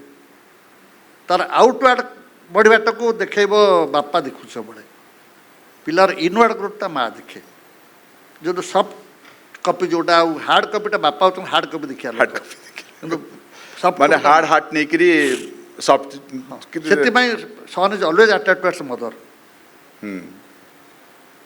ଆଉ ଝିଅମାନେ ଟିକେ ବାପାଙ୍କ ଆଡ଼କୁ ହେଇଥାନ୍ତି। ସେଇଥିପାଇଁ ଆଉଟୱାର୍ଡଟା ଦରକାର। କାରଣ ସଫ୍ଟନେସଟା ଝିଅ ବାପାଠୁ ପାଏ ହଁ ଆଉ ପୁଅ ସଫ୍ଟନେସଟା ମାଠୁ ପାଏ। ୟା ଦ୍ୱାରା ଆମ ସମାଜ ଉପରେ କେମିତି ପ୍ରଭାବ ପଡ଼ୁଛି? ଶୁଣନ୍ତୁ ସମାଜ ଆମେ କଥା ହେଉଛି କାରଣ ସମାଜ ବର୍ତ୍ତମାନ ଆମେ ଟିକେ ସଂସ୍କୃତକୁ ଛାଡ଼ିକିରି ହଁ। ଆମେ ସମାଜ ଭିତରେ ପ୍ରବେଶ କରିଛନ୍ତି କାହିଁକିନା ଭାଷା କମ୍ୟୁନିକେସନ୍ ଏଇଟାକୁ ନେଇକି ଆମେ ଯାଇଛନ୍ତି ବର୍ତ୍ତମାନ। ଆଉ ୟା ଦ୍ୱାରା ହିଁ ଆମେ ମୁଁ ଯଦି ସବୁବେଳେ କହୁଛି ମୁଁ ଯଦି ଆଜି ଗୀତା ପଢ଼ିଛି ବା ପଢ଼ୁଛି, ମୋ ବାପା କହୁଥିଲେ ବୋଉ କହୁଥିଲା କି ବୁଝ ନ ବୁଝୁ ପଢ଼ ଗୀତା, ରୁଚୁ ନ ରୁଚୁ ଖା ନା ପିତା କର। ସେଇ ମୁଁ ଯଦି 30 ବର୍ଷ ପୂର୍ବରୁ ପ୍ରଫେସର ସ୍ୱାଇଁ ସେଠି ବସିଥାନ୍ତି ମୁଁ ଏଠି କେବେ ବସିନଥାନ୍ତି। ସେ ମୁଁ ଯେଡ଼େ ବଡ଼ି ଜାଣିଥିଲି ମଧ୍ୟ ହଁ ସାହସ କରିନଥାନ୍ତି। କିନ୍ତୁ ବର୍ତ୍ତମାନ ମୁଁ ସାହସ କରୁଛି ବସିବା ପାଇଁ, ସାତ ତଳେ ଅଛି ମୁଁ ଉପରେ ବସିପାରୁଛି। ସେତେବେଳେ ସାଇକେଲ ଓହ୍ଲେଇ ପଡ଼ୁଥିଲୁ ଆମେ ମାନେ ସାଇକେଲ ହଁ ଓହ୍ଲେଇ ପଡ଼ିଛୁ। ଏବେ ଉଠୁଥିଲୁ। ଆଜ୍ଞା ଆଉ ଆମେ ସାର୍ଙ୍କ ପାଖରେ ଠିଆ ହେଲା ବେଳକୁ ଆମେ ଟିକେ ସଙ୍କିକି ଏବେ ଠିଆ ହେଉଛୁ ଅଧ୍ୟାପକ ହେଲା ପରେ ଏମିତି ହେଇକି ଠିଆ ହବ। ହେଲା କି ଅଧ୍ୟାପନ ଗଲା ପରେ ଠିଆ ହେଇଯାଉଛି। ଆଜ୍ଞା କିନ୍ତୁ ସେଟା ଆମେ ଆମ ପିଲାଙ୍କଠୁ ଆଶା କରିବୁ କି? ତା ଅର୍ଥ ସେମାନେ ଅମାର୍ଜିତ ନୁହନ୍ତି। ଅମାର୍ଜିତ ନୁହନ୍ତି ନୁହନ୍ତି। ହଁ ସମାଜର ପରିବର୍ତ୍ତନ ଅବଶ୍ୟମ୍ଭାବୀ। ସେଟା ତେଣୁ ରହିବ ଆପଣ କେବେ ଗୋଟେ କୋଡ଼ିଫାଏଡ୍ ଜିନିଷ ରଖିପାରିବେନି ଏୟା ପିଲା କରିବା କଥା। ବିଲକୁଲ ପିଲା ଏବେ କହୁଛନ୍ତି ପ୍ରାପ୍ତ ଷୋଡ଼ଶ ବର୍ଷେ ମିତ୍ର ପୁତ୍ର ମିତ୍ର ବୋଧେ ଆଚରେ ଏ ଷୋଡ଼ଶ କାହିଁକି ଏବେ ତ 12th କ୍ଲାସ୍ରୁ ବାପା ମା ସାଙ୍ଗ ହେଇଗଲେଣି। ତେଣୁକରି ପଞ୍ଚମ ଶ୍ରେଣୀରୁ ହଁ ପଞ୍ଚମ ଶ୍ରେଣୀରୁ ତେଣୁକୁ ସେ ସମୟର ପରିବର୍ତ୍ତନରେ ସେଗୁଡ଼ା ସବୁ ପରିବର୍ତ୍ତନ ହେବ, କିନ୍ତୁ ସଂସ୍କୃତିର ପରିଭାଷା ଚେଞ୍ଜ ହେବ ନାହିଁ। ହଁ ସଂସ୍କୃତିର ପରିଭାଷା ଚେଞ୍ଜ ହୁଏ ନା, ସେଟା ହବା ବି ଉଚିତ ନୁହେଁ। ହେଇପାରିବ ନାହିଁ। ପରିବନି କାରଣ ଦେଖନ୍ତୁ ନଈ ଯେତେବେଳେ ବହୁଛି ସେ ପଟୁ ମାଟି ପକାଇବ, ପଟୁ ମାଟିର ସ୍ତର ମାନେ ସ୍ତୂପୀକୃତ ହେଇଥାଏ, ସ୍ତର ସ୍ତର ହେଇକି ଥାଏ। ଆଉ ସବୁ ସ୍ତରରେ ପଟୁ ଅଛି, ସବୁ ସ୍ତରରେ ଉର୍ବରତା ଅଛି। ସଂସ୍କୃତିର ସ୍ତର ଏକ୍ଜାକ୍ଟ ସେଇଭଳିଆ। ଆପଣ ଉପର ସର୍ଫେସ୍ଟା ଦେଖିକି ସଭ୍ୟତାକୁ ଦେଖୁଛନ୍ତି, ତ ସଭ୍ୟତା ମାନେ ସଂସ୍କୃତି ହେଉଛି ମାଟି ତଳ ଝରଣା, ତାକୁ ଉଖୁରେଇବା ଭଲ ନୁହଁ। ସେ କୁଳୁ କୁଳୁ ନିର୍ମଳ ଭାବରେ ବହୁଥିବ ସବୁବେଳେ। ଯେତେବେଳେ ଉଖୁରେଇ ଦେଲେ ସେ ପାଣିଟା କଣ୍ଟାମିନେଟେଡ୍ ହେଇଗଲା। ଆଜ୍ଞା ତେଣୁ ସଂସ୍କୃତି ହେଉଛି ମାଟି ତଳ ଝରଣା, ସଭ୍ୟତା ହେଉଛି ମାଟି ଉପରର ପାଣି, ଯେଉଁଟାକୁ ପ୍ରୋନ୍ ଟୁ କଣ୍ଟାମିନେସନ୍। ସଭ୍ୟତା କଣ୍ଟାମିନେସନ୍ ହେବ ହିଁ ହେବ। ନ୍ୟାଚୁରାଲି କାହିଁକି ନା ଏଥିରେ ବହୁତ ଲୋକ ହାତ ଦେଉଛନ୍ତି। ବହୁତ ହାତ ଦେଉଛନ୍ତି। ସଂସ୍କୃତି କିନ୍ତୁ ପରିବର୍ତ୍ତନ ହେବାକୁ ବହୁତ ସମୟ ଲାଗେ। ନାଇଁ ଆମର ପରିବର୍ତ୍ତନଶୀଳ ତ ଦୁନିଆ, ପରିବର୍ତ୍ତନ ତ ହବ ହିଁ ହବ। ହବ। କାହିଁକି ନା ଆମ ବାପା ଭାରିକା ଯେଉଁ ସମୟରେ ଯେମିତି ସ୍କୁଲ ଯାଉଥିଲେ କି ତାଙ୍କ ପାଠ ପଢ଼ିବା ହବ ଶୈଳୀ ନାହିଁ। ଥିଲା, ଆମ ବେଳକୁ ବହୁତ ବଦଳି ଯାଇଥିଲା। ଆମ ପର ପିଢ଼ି ଆମ ଯେଉଁ ଛୁଆମାନେ ସେମାନେ ବି ବହୁତ ବଦଳି ଯାଇଛନ୍ତି, କିନ୍ତୁ ତା ଭିତରେ କିଛି ଅବକ୍ଷୟ ହେଇଛି ଆଉ କିଛି ନୂଆ ନାଇଁ ଜିନିଷ ଅବକ୍ଷ କ'ଣ ଶୁଣନ୍ତୁ, ଏଇଟା ଗୋଟେ ଅଡ଼ୁଆ କଥା। ସୋସିଓଲୋଜି ଯଦି ଆପଣ ଯଦି ପଢ଼ିବେ ଅବକ୍ଷ ଜିନିଷ କିଛି ନାହିଁ। ମୁଁ ସେଟା କହିଲି ଆପଣ ମୂଲ୍ୟବୋଧ କ'ଣ ଫିକ୍ସଡ? ଆପଣଙ୍କ ସମୟରେ ଏଇଆ ଥିଲା, ଏବେ ହେଇଗଲା ବୋଲି ଅବକ୍ଷ ହେଇଗଲା। ଆପଣଟା ଶେଷ ଜିନିଷ ଆଉ ତାପରେ ସତ୍ୟ ନାହିଁ, ଏଟା କହିହେବ କି? ନାଇଁ ନାଇଁ ଠିକ୍ କହୁଛନ୍ତି, କିନ୍ତୁ ଅବକ୍ଷୟ ଇନ୍ ଦ ସେନ୍ସ ହଁ। ଯଦି ମୁଁ କହିବି କିଛି ଲୋକ କିଛି ଜିନିଷକୁ ଆମେ ସାଇଡ୍ କରିକି କିଛି ନୂଆ ଜିନିଷ ତା ଭିତରେ ପୁରଉଛନ୍ତି। ଆମେ ଯେମିତି ବର୍ତ୍ତମାନ କଥାବାର୍ତ୍ତା ହେଉଥିଲେ ଆଇ ୱାନ୍ ଗୋଇଂ ଆଉ ଆଇ ୱାଣ୍ଟ ଟୁ ଗୋ, এইভଳିଆ ଯେଉଁ ଶବ୍ଦ ଗୁଡ଼ିକ ଆଜିକାଲି ୟୁଜ୍ ହେଉଛି। ଏବଂ ବର୍ତ୍ତମାନ ଆମର ପାଠ୍ୟକ୍ରମରେ ବି ବର୍ତ୍ତମାନ ସେଟାକୁ ଇଣ୍ଟ୍ରୋଡ୍ୟୁସ୍ କରିଦିଆଯାଇଛି ଯେ ଯଦି ଟିଚର୍ ବୁଝିପାରୁଛନ୍ତି ସେ ପିଲା କ'ଣ ଲେଖିଛି ତାମାନେ ସେ ନମ୍ବର ଦେବା ପାଇଁ ବାଧ୍ୟ। ଯେବେଠାରୁ କମ୍ୟୁନିକେଟିଭ୍ ଇଂଲିଶ ଆସିଲା ଆଜ୍ଞା ସେବେଠାରୁ ବ୍ୟାକରଣକୁ ଆଉ ଧରାଗଲା ନାହିଁ। ରାଇଟ୍ ମୁଁ କହିଲି ବ୍ୟାକରଣ ଦ୍ୱାରା ଭାଷାର ବିକାଶ ସମ୍ଭବ ନୁହେଁ। ଯେମିତି କହିଲି ଯେମିତି 5 କୁଇଣ୍ଟାଲ ଅଳଙ୍କାର ଦେଲେ ପିଲାଟା ଆଉ ଚାଲିପାରିବ ନାହିଁ। ଚାଲିପାରିବନି। ବ୍ୟାକରଣ ନିଷ୍ଠ ଭାଷାର କେବେ ହେବ ନାହିଁ, ଉନ୍ନତି କେବେ ହେଇପାରିବ ନାହିଁ। ତାହେଲେ ଯଦି ଭାଷା ରହିଛି ରହିବ, ଆମର ଏଇ ଯେଉଁ ସଂସ୍କୃତ ଭାଷା ବୋଲି ଯେଉଁ ଲାଙ୍ଗୁଏଜକୁ ମୁଁ ନେଇ କହୁଛି ବର୍ତ୍ତମାନ, ଏ ଭାଷା ସବୁ ଭାଷାରେ ପଢ଼ାଯାଏ, ସବୁ ବିଷୟରେ ପଢ଼ାଇ ଯାଇପାରିବ। ପଢ଼ିପାରିବ, ନ୍ୟାୟଶାସ୍ତ୍ର ହଁ, ହଉ ପଢ଼େ, କି ସବୁ ଭାଷା ଧର୍ମଶାସ୍ତ୍ର ହଉ କି ପଢ଼େ। ଯେକୌଣସି ବେଦ ବେଦାନ୍ତ ଖାଲି ନୁହେଁ, ଆମେ ସେଥିରେ ଫିଜିକ୍ସ ପଢ଼ିପାରିବା, କେମିଷ୍ଟ୍ରି ପଢ଼ିପାରିବା, ପଲିଟିକାଲ ସାଇନ୍ସ ବି ପଢ଼ିପାରିବା, ସବୁ ଜିନିଷ ପଢ଼ିପାରିବା। ମୁଁ ସାର୍ଙ୍କର ଗୋଟେ କଥା କହୁଛି, ସାର୍ଙ୍କର ଗୋଟେ ବହିଟେ ଅଛି ପତ୍ରପ୍ରିୟା, ପତ୍ର ପ୍ରିୟା, ଆଜ୍ଞା। ପ୍ରଫୁଲ୍ଲ ସାର୍ଙ୍କର ହେଲା। ଏଠି ମୁଁ ତ ଆମୂଳଚୂଳ ପଢ଼ିଛି। ଭାରତବର୍ଷରେ କାହିଁକି ସାରା ବିଶ୍ୱରେ ସେଭଳି ଗୋଟେ କେହି ଚିନ୍ତା କରିନାହାନ୍ତି। ଆଜ୍ଞା। ପ୍ରିୟା ପାଖକୁ ପତ୍ର ଆପଣ କେଉଁଠି ଦେଖିଲେ? ଓଡ଼ିଆ ଭାଷାରେ ଦେଖିଲେ ମୋତେ? ପ୍ରିୟା ପାଖକୁ ପତ୍ର ପତ୍ର ଏକ ବହି, ନା, ରେୟାରେଷ୍ଟ ଅଫ୍ ରେୟାର। ଆପଣ ଯଦି କହିବେ ତା ଦ୍ୱାରା ଗୋଟେ ସଂସ୍କୃତ ଭାଷାର ପବିତ୍ରତା ନଷ୍ଟ ହୋଇଗଲା, ନା ସେମିତି ହେଇପାରିବନି। ହେଇପାରିବ ନା। ନାହିଁ। କାରଣ ଏଇଟା ଗୋଟେ ପୋଷ୍ଟ ମଡ଼ର୍ଣ୍ଣ କଥା, ଏଇଟା ଏଗେନ୍ এটা পোস্ট মডার্ন কথা, পোস্ট মডার্ন কথা। হ্যাঁ। যে ভাষার গ্রোথ কেমিতি হব যদি পোস্ট মডার্নিজম ন পশিব সংস্কৃত ভাষাକୁ কেমিতি হব? ଆପଣ ଖାଲି ବ୍ୟାକରଣ କାହିଁ ସେଠି ପ୍ରାକୃତ ପୁରେଇଲେ? ସେ ଦରକାର। ଡିମାଣ୍ଡ ସେଟା, ହଁ। ସେଟା ଡିମାଣ୍ଡ, ନହେଲେ ଭାଷା ଗ୍ରୋଥ କେମିତି ହବ? କାରଣ ଗତ ଥର ଯେତେବେଳେ ମୁଁ ସଂସ୍କୃତ ନାଟ୍ୟ କରିଥିଲି ସେଥିରେ ନଥିଲା। ନଥିଲା ମୁଁ ରଖିନଥିଲି, ହଁ। କିନ୍ତୁ ଏଥର ପ୍ରଥମ ବାସ୍। ଦିନରୁ ଆମେ ସେଇଥିପାଇଁ ଓଡ଼ିଆ କଥା। ରଖିଛୁ। ମୁଁ କାହିଁକି ନା ନାଟ୍ୟଶାସ୍ତ୍ରରେ ଲେଖାଯାଇଛି। ଭାଷାକୁ ସ୍ୱଚ୍ଛନ୍ଦ ଗତିରେ ଯିବାକୁ ଦେଲେ ସେ ବଢ଼ିବ।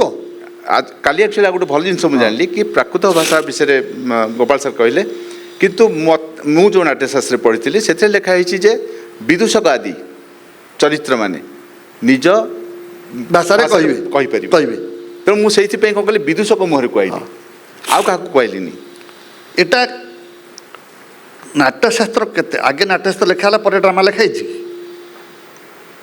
ନାଇଁ ତା ଆଗରୁ ବି ନିଶ୍ଚିତ ଥିବ ବୋଧେ, କିନ୍ତୁ ନାଟ୍ୟଶାସ୍ତ୍ର ତ ଯେତେବେଳେ ଆଗେ ଲକ୍ଷ୍ୟ ପରେ ଲକ୍ଷଣ, ଲକ୍ଷଣ ବିଲକୁଲ ଏସବୁ ଦେଖିଲା ପରେ 50 ଡ୍ରାମା ଦେଖିଲା ପରେ ଭଟ୍ଟକୁ ଲେଖିଥିଲେ, ଆଜ୍ଞା। କହିଲେ ଏଇଆ ହେବା କଥା। ହଁ, ଡ୍ରାମା ଭଟ୍ଟକୁ ଦେଖିକି ଡ୍ରାମାକେ ଲେଖିନାହାନ୍ତି। ଇଭେନ୍ ତା ଦେହରେ ସେ ଯେବେ ଲେଖିଲେ ଆଜ୍ଞା। ଭଟ୍ଟକୁ ଦେଖି ଡ୍ରାମା ଦେଖିଲେ ଲୋକ ସବୁ ଡରିଲେ ଲେଖିବା ପାଇଁ ଡ୍ରାମା। କାହିଁ ଡ୍ରାମା କାହିଁ? କାଳିଦାସ ଲୋକ 3ଟା ମାତ୍ର ଲେଖିଲା ନା, ଆଉ ଲେଖିପାରିଲାନି? ଆଉ ଲେଖିପାରିଥାନ୍ତି କାହିଁ ଭାଷ 12ଟା ଲେଖିଲେ, 13ଟା ଲେଖିଲେ, 13ଟା ଲେଖିଲେ। କୁଆଡ଼େ ଗଲେ କାଳିଦାସ କ'ଣ 3ଟା? ଆଉ ଯେବେ କି କାଳିଦାସ ଭାଷକ ଉପରେ ରହିଲେ ବି। ହଁ, ତେଣୁ କଥା ହେଉଛି କି ଯେତେବେଳେ ନାଟ୍ୟଶାସ୍ତ୍ର ଲେଖା ହେଇଗଲା ବାନ୍ଧିଦେଲେ, ଏଇଆ କରିବ ସେୟା କରିବ ସେୟା କରିବ ସେୟା କରିବ, ସେ ଲେଖକ ପାରିଲେ ତ କରିବ। ମେଜର ବନେଇଦେଲେ ଗୋଟେ। ହଁ, ସାର୍ ମୁଁ ସେୟା କହିଲି, ଏସ୍ଓପି କଲେ ଆଉ ଯଦି ଏସବୁ ନ ମାରିବେ ବମ୍ ଫୁଟିବ ମରିବେ। ସେ ତ ହେଲା ଯେଉଁଠି ଏସ୍ଓପି ମାରୁନାହାନ୍ତି କ'ଣ ହେଉଛି? ଆଇଡି ବିସ୍ଫୋରଣ ହେଉଛି, ମରିଯାଉଛନ୍ତି। କିନ୍ତୁ ଭରତ ସାମାନ୍ୟ ସେଥିରେ ଛୁଟ ଦେଇଛନ୍ତି, ସେ ଲେଖିଛନ୍ତି ଯେ ଯୁଗୋପଯୋଗୀ ଏଇ ନାଟ୍ୟ ଶାସ୍ତ୍ରକୁ ଉପଯୋଗ କରାଯିବା ହେତୁ ଏଥିରେ ଯାହା ନୂଆ ଆସୁଛି ତାକୁ ହଁ ଆପେଣ୍ଡ କରି କେହି କଲେ ନାହିଁ, କେହି କରୁନାହାନ୍ତି। କେହି କଲେ ନାହିଁ। ଆପଣ 7ମ ଶତାବ୍ଦୀ ପର୍ଯ୍ୟନ୍ତ ଆସିବେ, ଆଜ୍ଞା। ଯେତେବେଳେ ଲେଖିଲେ ଶୂଦ୍ରକ ଲେଖିଲେ, ମୁଁ ଆଜି କହିବି ସେ ବିଷୟରେ। ଆଜ୍ଞା। ସେ ଅବସ୍ଥା ସେୟା ହେଲା। କାରଣ ମାଟି ଘର ଯେତେବେଳେ ଲେଖିଲେ, ହଁ, ମୋ କଥା ହେଉଛି ମୂର୍ଚ୍ଛକଟିକମ୍ 7th century ADରେ ଆଜ୍ଞା। ସେ ପ୍ରଥମ କାଷ୍ଟିଂ ଦେଖାଉଛନ୍ତି, ସାଂସ୍କ୍ରିଟ ଡ୍ରାମାରେ କାଷ୍ଟିଂ, ଯେଉଁଟା ଏବେ ହିନ୍ଦୀ ଡ୍ରାମାରେ ହିନ୍ଦୀ ନାଟକ ଦେଖାଉଛି ଆମର। ଆଜ୍ଞା। ଆପଣ ଗୋଟେ ପ୍ରଥମଙ୍କର 7ମ 8ମ ଶ୍ଲୋକରେ ଏଣ୍ଟାର ଡ୍ରାମାରେ କ'ଣ କହିବାକୁ ଯାଉଛନ୍ତି, ଯେମିତି ମିନି ରାମାୟଣ ଆମର ଅଛି, ଆଜ୍ଞା। ଆଦ୍ୟ ରାମ ତପୋବନମ୍ ପ୍ରଗମନମ୍ ଯେଉଁ କହିଦେଲେ, ସମ୍ପୂର୍ଣ୍ଣ ରାମାୟଣ ଗୋଟେ ଶ୍ଲୋକରେ, ସମ୍ପୂର୍ଣ୍ଣ ନାଟକଟା ଗୋଟେ ଶ୍ଲୋକରେ କହିଦେଇଛି, ଗୋଟେ ଶ୍ଲୋକରେ। ଏବଂ କ'ଣ 2 diametrically opposite things have been coined together। ଅବନ୍ତିପୁରୀରେ ଗୋଟେ 2 ସ୍ୱାର୍ଥବାହ, ବ୍ରାହ୍ମଣ ଗୋଟେ ବେପାର କେମିତି କରିବ? ଯେ ବ୍ରାହ୍ମଣ କର୍ମକାଣ୍ଡ ନ କରିକି ବେପାର କେମିତି କରିବ? ସ୍ୱାର୍ଥବାହ। ଯୁବା ଦରିଦ୍ର, ଯୁବକ ଅବସ୍ଥାରେ କେହି ଦରିଦ୍ର ହେଇପାରିବ ନାହିଁ, ସେ ତ କେଉଁଠି ଆଣି ଗୋଟେ କରି ପକେଇବ। ଗୁଣାନୁକ୍ତା ଗଣିକା, ଗଣିକାଟେ କେମିତି ଗୁଣାନୁକ୍ତା ହେବ? ସେ ଧନାନୁକ୍ତା ହେବା ଦରକାର, ବେଶିଆଟେ ଧନ ପ୍ରତି ଅନୁରକ୍ତ ହେବ, ଧନ ପ୍ରତି ଆସକ୍ତ ହେବ। ବସନ୍ତ ଶୋଭେ ବସନ୍ତ ସେନା, ବସନ୍ତ ସେନା ସେ ତ ବେଶ୍ୟାର ଚରିତ୍ର ହେଉଛି ଅପ୍ରାକୃତିକ ସୌନ୍ଦର୍ଯ୍ୟ ତାର, ସେ ବସନ୍ତର ପ୍ରାକୃତିକ ସୁତା ଆସିବ କେମିତି ତା ଦେହରେ? ବସନ୍ତ ଚାରିଦତ୍ତ ମଧ୍ୟରେ କ'ଣ ସମ୍ପର୍କ? ନା ସତ୍ ସୁରତ, ବେଶା ସହିତ ସୁରତ କିଟା ସତ୍ୟ ଅସତ୍ୟ ହେବା କଥା ଅସତ୍ୟ ସେ ସବୁ ଯାକ ତା ଭିତରେ ଦେଖି ଚାଲିଛନ୍ତି। ଫାର୍ଷ୍ଟ ଟାଇମ୍ ବୋଧେ କାଷ୍ଟିଂ କରିକି ନୂଆ ନୂଆ ପୁରେଇଲେ କିଏ ମୁଛକଟିକମରେ ଆଜ୍ଞା ଯେ ଯାହା ଯାହା ହେବା କଥା ତାଠୁ ଡେଭିଏସନ୍ ଦେଖାଉଛି। ନାଟକୁ ଭରତ ମୁଖ୍ୟତଃ କ'ଣ କଲେ? ଭରତ ଆଙ୍ଗିକ ବାଚିକ ଅପେକ୍ଷା ଆହାର୍ଯ୍ୟକୁ ବେଶୀ ଦେଲେ। ସେ ଆହାର୍ଯ୍ୟକୁ ବେଶୀ ଦେଲେ। ଏମିତି କରିବ, ଏତିକି ଲମ୍ବା, ଏତିକି ଓସାର, ଏତିକି ଉଚ୍ଚା, ଏଇଭଳିଆ କରିବ। ଆଜ୍ଞା ଆହାର୍ଯ୍ୟଟା ବେଶୀ ବେଶଭୂଷା ସେ ବେଶୀ କହିଲେ। ଭାଷା ଉପରେ ବହୁତ କମ୍ କହିଲେ ସିଏ। ସେ ଖାଲି ଖାଲି ଉଚ୍ଚପାତ ନିମ୍ନପାତ ଏହା କରିବ, ପ୍ରାକ୍ଟିସ୍ ହେଲେ କରିପାରିବ। କିନ୍ତୁ ନାଟକ ତ ସେତିକି ନୁହେଁ ନା। ଆପଣ ନାଟକ କରୁଛନ୍ତି ସାତ୍ଵିକ ଭାବ, ଭରତ ଶିଖେଇ ପାରିବେ ସାତ୍ଵିକ ଭାବ କ'ଣ? ନିଷ୍ପତ୍ତି ହେବା ପାଇଁ ଭରତ ଶିଖେଇ ପାରିବେ କି ଅଭିନୟରେ ସାତ୍ଵିକ ଭାବ କ'ଣ? এটা আঙ্গিক নুহে কি বাচিক নুহে, ଆହାର୍ଯ୍ୟ ବି ନୁହେଁ। আহার্য নুহে, কেমে শিখব? অভিশাপ লুহটা গড়িপড়ে অটোমেটিকালি, এটা সাত্বিক ଭାବାନୁ দেহরে রোমাঞ্চ সৃষ্টি হল, সেটা সাত্বিক ভাব। এটা আঙ্গিক নুহে মোটে। କାଲି ଆମେ କଥାବାର୍ତ୍ତା ହେଉଥିଲେ ଫେସିଆଲ ଏକ୍ସପ୍ରେସନରୁ ହିଁ ଜଣାପଡ଼ିଯାଏ ସାତ୍ୱିକତା ଆସିଗଲା କି ନାହିଁ।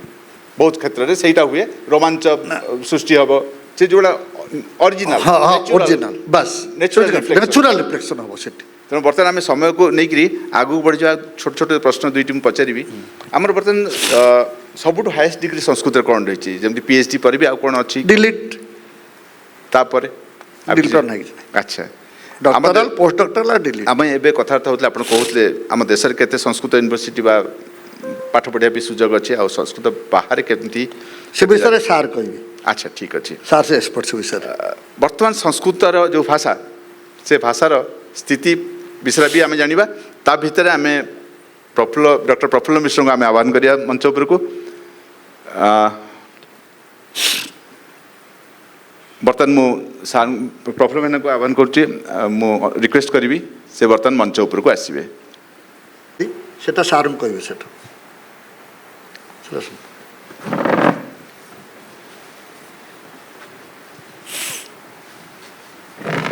ବହୁତ ବଢ଼ିଆ। ବର୍ତ୍ତମାନ ଆମ ସାଙ୍ଗରେ ମିଶି ଯାଇଛନ୍ତି। ମୁଁ ତ ପ୍ରେମରେ ଭଲ ପାଏରେ ଡାକିଦିଏ ପ୍ରଫୁଲ୍ଲ ଭାଇନା, କିନ୍ତୁ ସେ ଜଣେ ସଚେ ଜ୍ଞାନୀ ଗୁଣୀ ଯାହାଙ୍କ ସମ୍ମୁଖରେ ପ୍ରାୟତଃ ସମସ୍ତେ ନତମସ୍ତକ ହେଇଯାଆନ୍ତି। ଡକ୍ଟର ପ୍ରଫୁଲ୍ଲ କୁମାର ମିଶ୍ର, ତାଙ୍କ ପାଇଁ ବିଦେଶରେ ସଂସ୍ଥା ଅଛି। ସାର୍ ଆମର ଛାଡ଼ିଦେଲେ ଏଇ ପ୍ରଶ୍ନଟିକୁ ଉତ୍ତର ଦେବା ପାଇଁ। ସଂସ୍କୃତରେ ଆମ ଦେଶରେ, ଦେଶ ବାହାରେ ସଂସ୍କୃତରେ କେତେ ବିଦ୍ୟାଳୟ, ମହାବିଦ୍ୟାଳୟ, ୟୁନିଭର୍ସିଟି ଏବଂ ରିସର୍ଚ୍ଚ ଇନଷ୍ଟିଚ୍ୟୁଟ୍ ରହିଛି?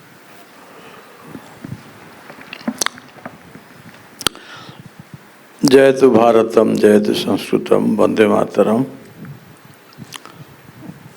आज संस्कृत भाषार भूत भविष्य वर्तमान विषय जो चर्चा करते आमर मधुबाबू, से पुणे थिले, पुणे यूनिवर्सिटी छात्र एवं वैदिक संशोधन मंडल काम करते। पृथ्वीर प्राय बहुत विख्यात प्रोफेसर माने पुणे आसचंती। एवं जो लुई कार्डोना कथा कहले नहीं कि, हाँ जॉर्ज कार्डोना, आउ जने कार्डोना थिले परा, तांको बापा ना से कार्डोना, आउ जने थिले व्याकरण जने से स्विट्जरलैंड तो से कार्डोना না अमेरिकार ताले स्विट्जरलैंड के हाँ ब्रोंखर्स्ट। तेणु ये जो ब्रोंखर्स्ट कथा कहतु बा कार्डोना कथा कहतु, गोल्ड मैन बोली जो कैलिफोर्निया ना कौट से कैलिफोर्निया प्रोफेसर गोल्ड मैन, से कहते मो हूँ सुवर्ण पुरुष एवं रामायण को से जहाँ करछंती करंतु पछे, रामायण को तो अनुवाद करछंती नहीं, ता ऊपर बहुत कंट्रोवर्सी हम विदेशी लोक ना। प्रोफेसर जेल ब्रोकिंगटन जे कि होउछंती एडिनबरार प्रोफेसर थिले थे, से स्त्री समग्र जीवन केवल रामायण उपर लिखिछंती, समग्र जीवन। स्टीफेन क्रोन तो शुणु, स्टीफेन क्रोन होउछंती बहुत विषय रे, एवं से जर्मनी रे आ इंग्राजी रे उभय भाषा लिखिछंती, जहाँ फल कि आमर भारत तांको पद्मश्री देइथिला ଲେଫ୍ଟନାଣ୍ଟ କର୍ଣ୍ଣେଲଙ୍କୁ ପଦ୍ମଶ୍ରୀ ଦିଆଯାଇଛି ଭାରତବର୍ଷରୁ ହଁ ହଁ ତାପରେ ମୋତେ ସେ ଡାକିଥିଲେ ହମ୍ବୋଲ୍ଟ ଆୱାର୍ଡ଼ ଜର୍ମାନୀରେ ଦେଇକରି ସେଠି କାମ କରିବା ପାଇଁ ମୋର କୋଲାବୋରେଟର ଥିଲେ ଗୋଟେ ରିସର୍ଚ୍ଚ ପ୍ରୋଜେକ୍ଟରେ ଓଡ଼ିଶାରେ ମୁଁ ବି ତାଙ୍କୁ ଡିପାର୍ଟମେଣ୍ଟରେ 6 ମାସ କାଳ କାମ କରିବା ପାଇଁ ଯେତେବେଳେ ହେଡ଼୍ ଥିଲି ଜାଗା ଦେଇଥିଲି ଜର୍ମାନ ଟିମ୍ ଆସି କାମ କରୁଥିଲା ବର୍ତ୍ତମାନ ଦେଖନ୍ତୁ ମୁଁ ଆରମ୍ଭ କରିବି ଅକ୍ସଫୋର୍ଡ଼ରୁ କାରଣ ପ୍ରଥମେ ଅକ୍ସଫୋର୍ଡ଼ ଯାଇଥିଲି ଅକ୍ସଫୋର୍ଡ଼ରେ ପୃଥିବୀର ବିଭିନ୍ନ ଅଞ୍ଚଳରୁ ଲୋକ ଆସି ଫ୍ରାନ୍ସରୁ ଏବଂ ଆମେରିକାରୁ କାନାଡ଼ାରୁ ଏବଂ ଭାରତରୁ ମୁଁ ଯାଇଥିଲି ଯେଉଁଠିକି ଗୋଟେ ଜଏଣ୍ଟ ପ୍ରୋଜେକ୍ଟ କରାଯାଉଥିଲା ଆଲେକ୍ସାଣ୍ଡରସନଙ୍କ ଇଏରେ ମୋତେ ଦୈବାତ ସେମାନେ ଡାକିଲେ ମୁଁ ଜାଣିନି କାରଣ ମୋର ଯିଏ ପରୀକ୍ଷକ ଥିଲେ PhDର ସିଏ ହେଉଛନ୍ତି ତାଙ୍କ ନାଁ ହେଉଛି ୱାର୍ଡ଼ର ଏକେ ୱାର୍ଡ଼ର ଯିଏକି ବହୁତ ବହି ନା ଇଣ୍ଡିଆନ୍ ଲିଟରେଚର 5-6ଟା ଭଲ୍ୟୁମ୍ ଲେଖିଛନ୍ତି ହଁ ହିଷ୍ଟ୍ରି ଅଫ୍ ଇଣ୍ଡିଆନ୍ କାଲଚର ତାପରେ ଇଣ୍ଡିଆନ୍ ଲିଟରେଚର ଯେଉଁଟା ଲେଖିଛନ୍ତି ଗୋଟା ପରେ ଗୋଟେ ଅଳଙ୍କାର ତାପରେ ବିଭିନ୍ନ ବିଷୟରେ ଲେଖି ଲେଖି ଚାଲିଛନ୍ତି ମନୁମେଣ୍ଟାଲ ୱାର୍କ କିନ୍ତୁ କାନାଡ଼ାରେ ସେ ଥିଲେ ଟରଣ୍ଟୋର ପ୍ରଫେସର ଯେଉଁଠି 8ଟା ପୋଜିସନ୍ ଥିଲା ତାଙ୍କ ବୁଦ୍ଧିରୁ କି ଦୁର୍ଗତିରୁ ସେ ପୋଷ୍ଟ ତଥାପି ଆକ୍ଲୁଜକର ସେଇଠି ଥିଲେ ବୋଧେ ହଁ ବେଶୀ ଭ୍ୟାଙ୍କୋଭର ଥିଲେ କିନ୍ତୁ ଇଏ ତ ଟରଣ୍ଟୋରେ ଥିଲେ ଖାଲି ସେତିକି ନୁହେଁ ଅକ୍ସଫୋର୍ଡ଼ରେ ଯେଉଁ ଆମେରିକାନ୍ ପ୍ରଫେସର ଥିଲେ ଆଲେକ୍ସାଣ୍ଡରସନ୍ ସେ ଆସିକି ରହିଲେ ସେଠି ଯେଉଁ ଜାଗାରେ BK ମତିଲାଲ କାମ କରୁଥିଲେ ଆମର ବଙ୍ଗଳା ନୁହଁ କି ବିମଳ କୃଷ୍ଣ ମତିଲାଲ ବିମଳ କୃଷ୍ଣ ମତିଲାଲ ଯିଏକି ଜଣେ ବହୁତ ବଡ଼ ଜ୍ଞାନୀ ଲୋକ ଯିଏକି ଦର୍ଶନ ଶାସ୍ତ୍ର ଅଳଙ୍କାର ଏଇ ଯେଉଁ କ'ଣ ତା ବ୍ୟାକରଣ ଶାସ୍ତ୍ରରେ ବହୁତ ବଡ଼ ବିଦ୍ୱାନ ଯେଉଁ ଜାଗାରେ ଭାରତରୁ ମଧ୍ୟ ଆମର ବହୁତ ଅଧ୍ୟାପକମାନେ ଯାଇ କାମ କରିଛନ୍ତି ହଁ ହଁ ଆମର ଶୁଣନ୍ତୁ ମୁଁ ଜାଣିଛି ମୁଁ ଦିନେ ବସିଛି କେଉଁଠି ଗୋଟେ ବସିଛି ମୋ ମନେ ପଡ଼ୁନି ବୋଧହୁଏ ଇଟାଲୀରେ କି ଗୋଟେ ବସିଛି ମୋତେ ଯେ ଗ୍ୟାରି ଟବ୍ ହେଉଛନ୍ତି ଏଠି ଆମର ନ୍ୟୁୟର୍କ ୟୁନିଭର୍ସିଟିର ପ୍ରଫେସର ମୋତେ ପଚାରିଲେ ତ ଆପଣ ରୂପକ ଅଳଙ୍କାର କେମିତି ପଢ଼ଉଛନ୍ତି ତେଣୁ ଆମର ଯେଉଁ କୋର୍ସ ଆମେ ଆଜି ବାଣୀବିହାରରେ ପଢ଼ଉଛୁ ବା ଆଉ ଅନ୍ୟାନ୍ୟ ଦିଲ୍ଲୀ ୟୁନିଭର୍ସିଟି ହେଉ କି JNU ହେଉ କି ଯେଉଁ ବିଶ୍ୱଭାରତୀ ହେଉ ମାଡ୍ରାସ ୟୁନିଭର୍ସିଟି ଯାହା ପଢ଼ଉଛୁ ସେଠି ମଧ୍ୟ ଏକ୍ଜାକ୍ଟ ସେଇଆ ପଢ଼ା ହେଉ ସେଇଭଳିଆ ଢାଞ୍ଚାରେ ଆମେ ପଢ଼ଉଛନ୍ତି ତେଣୁ ଆମର ସାରା ପୃଥିବୀରେ ସଂସ୍କୃତ ଗୋଟେ ଏମିତିକା ରିଜନାଲ ଲାଙ୍ଗୁଏଜ ନୁହଁ କି ଗୋଟେ ଦେଶର ଭାଷାରେ ସୀମିତ ହେଇକି ନାହିଁ କି ଗୋଟେ ଯାହା କହିଲେ ଆମର ମଧୁ ଯେ ଜାତି ଧର୍ମ ବର୍ଣ୍ଣ ୟା ଭିତରେ ଲିମିଟେଡ଼ ନୁହେଁ ସଂସ୍କୃତ ହେଉଛି ଯାହା ଗୋଟେ ରିଜଲ୍ୟୁସନ୍ ନେଲେ ଆମର ଟୋକିଓରେ ନା କ୍ୟୋଟୋରେ ହେଉଥିଲା କ୍ୟୋଟୋରେ ହେଉଥିଲା ଗୋଟେ ୱାର୍ଲଡ ସାଂସ୍କୃତିକ କନଫରେନ୍ସ ସେଠି ଗୋଟେ ରିଜଲ୍ୟୁସନ୍ ନେଇ ସାରା ପୃଥିବୀର ସମସ୍ତ ଦେଶର ପ୍ରଧାନମନ୍ତ୍ରୀମାନଙ୍କୁ ପଠାଗଲା ଯେ it is the duty of all the prime ministers of the world to protect Sanskrit because it is the heritage of humanity यही होची माने भाषा सब this is the heritage of humanity it is not limited to any खाली toll पंडित माने कि पुरोहित माने कि अमुक माने लोकों को धारणा से माने नुहे एवं पृथ्वीर जो माने बड़ बड़ रिसर्चर जे कि संस्थ अध्यापक आपण भावतु से संस्थ अध्यापक मोर जे कोलाबोरेटर से संस्थ पढ़ाती से ग्रीक और लैटिन पढ़ाती क्वीन स्कूल लंडन रे एवं जो यान खोंदा जे कि डेनमार्क रे डेनमार्क नुह इठी आमर हलांडर से जगह ना हूँ लाइडेन रे प्रोफेसर थे से तांको बही यदि आपण पढ़िबे ସେଥିରେ ସାରା ପୃଥିବୀର ବିଭିନ୍ନ ଭାଷାକୁ ସେ ସେଥିରେ ବିଶେଷତଃ ଗ୍ରୀକ୍ ଲାଟିନ୍କୁ ମଧ୍ୟ ରେଫରେନ୍ସ ଭାବରେ ନେଉଛନ୍ତି ଏବଂ ଆଜି ସାରା ପୃଥିବୀରେ ଅନେକ ସମ୍ଭ୍ରାନ୍ତ ରିସର୍ଚ୍ଚ ଜର୍ନାଲ ବାହାରୁଛି ଯାହାର ଷ୍ଟାଣ୍ଡାର୍ଡ ଆଜିକାଲି ଯେଉଁ ସ୍କୋପସ୍ ଆଉ ଇଏ ମୁଁ ତ ଦେଖୁଛି, ମୁଁ ତ ସ୍କୋପସ୍ର ରେଫରି ଅଛି, ସ୍କୋପସ୍ ହଉ କି ଯେଉଁ ଆଉ ଗୋଟେ କ'ଣ ବାହାରୁଛି ନାଇଁ କେୟାର ନୁହଁ, ଆଉ ଗୋଟେ କ'ଣ ମନେ ପଡ଼ୁନି, ନାଇଁ ନାଇଁ ସେଇ ଯେଉଁ ଆମେରିକାନ ଜର୍ନାଲ ସବୁ ବାହାରୁଛି ରେଫରେନ୍ସ ଜର୍ନାଲ, ତାଠାରୁ ଯଥେଷ୍ଟ ହାଇ ଷ୍ଟାଣ୍ଡାର୍ଡର ଜର୍ନାଲ ହେଉଛି ZGMC, ଯେଉଁଟାକି ଜର୍ମାନୀରେ ଛପା ହେଉଛି। ତାଠୁ ଗୋଟେ ବଡ଼ Indo Iranian research journal, American research journal, ହଁ, ତାପରେ ଇଏରେ ଭାଷାରେ ବାହାରୁଛି, କୋଉଥିରେ ଇଟାଲିଆରେ ତ ବାହାରୁଛି, ଇଟାଲିଆନ ଲାଙ୍ଗୁଏଜରେ ଇଟାଲିଆ ଟୋର୍ନାସିଆ ଯେଉଁଟା କାଶ୍ମୀରରୁ ବାହାରୁଛି। ବହୁତ ବଡ଼ ବଡ଼ ଜର୍ନାଲ ବାହାରୁଛି, ଯେଉଁ ଗ୍ରନ୍ଥ କି ଯେଉଁ ଆର୍ଟିକଲ କି ହେଉଛି ଗୋଟେ ଗୋଟେ ଅମୂଲ୍ୟ ରତ୍ନ ଭଳି। ଏବଂ ସେଠି କେବଳ ନୁହେଁ, ଆହୁରି ଏଠି ବାହାରୁଛି ଗୋଟେ ଫିନଲ୍ୟାଣ୍ଡ, କେଡ଼େ ବଡ଼ ଦେଶ, ତାଙ୍କ ରିସର୍ଚ୍ଚ ଜର୍ନାଲ ମୁଁ ପଢ଼ିଛି। ଯେହେତୁ ମୁଁ ସଂସ୍କୃତ ଜାଣେ, ଏହିସବୁ ଭାଷା ବୁଝିବା କିଛି ମୋ ପାଇଁ କଷ୍ଟ ହୁଏନି, କାରଣ ମୁଁ ଅଳ୍ପ ଅଳପି ଫ୍ରେଞ୍ଚ ଜର୍ମାନୀ ଜାଣିଥିବାରୁ ସେଇ ଭାଷା ୟୁରୋପିଆନ ଯେକୌଣସି ଲାଙ୍ଗୁଏଜ ଆପଣ ଜାଣିପାରିବେ, କେବଳ ୟୁରୋପିଆନ ନୁହଁ, ଆମେରିକାନ ବା ସାଉଥ ଆମେରିକା, ଯଦି ଆପଣ ଇଂଲିଶ ଆଉ ଫ୍ରେଞ୍ଚ ଜାଣିଛନ୍ତି ବା ଜର୍ମାନୀ ବି ଟିକେ ଟିକେ ଜାଣିଛନ୍ତି।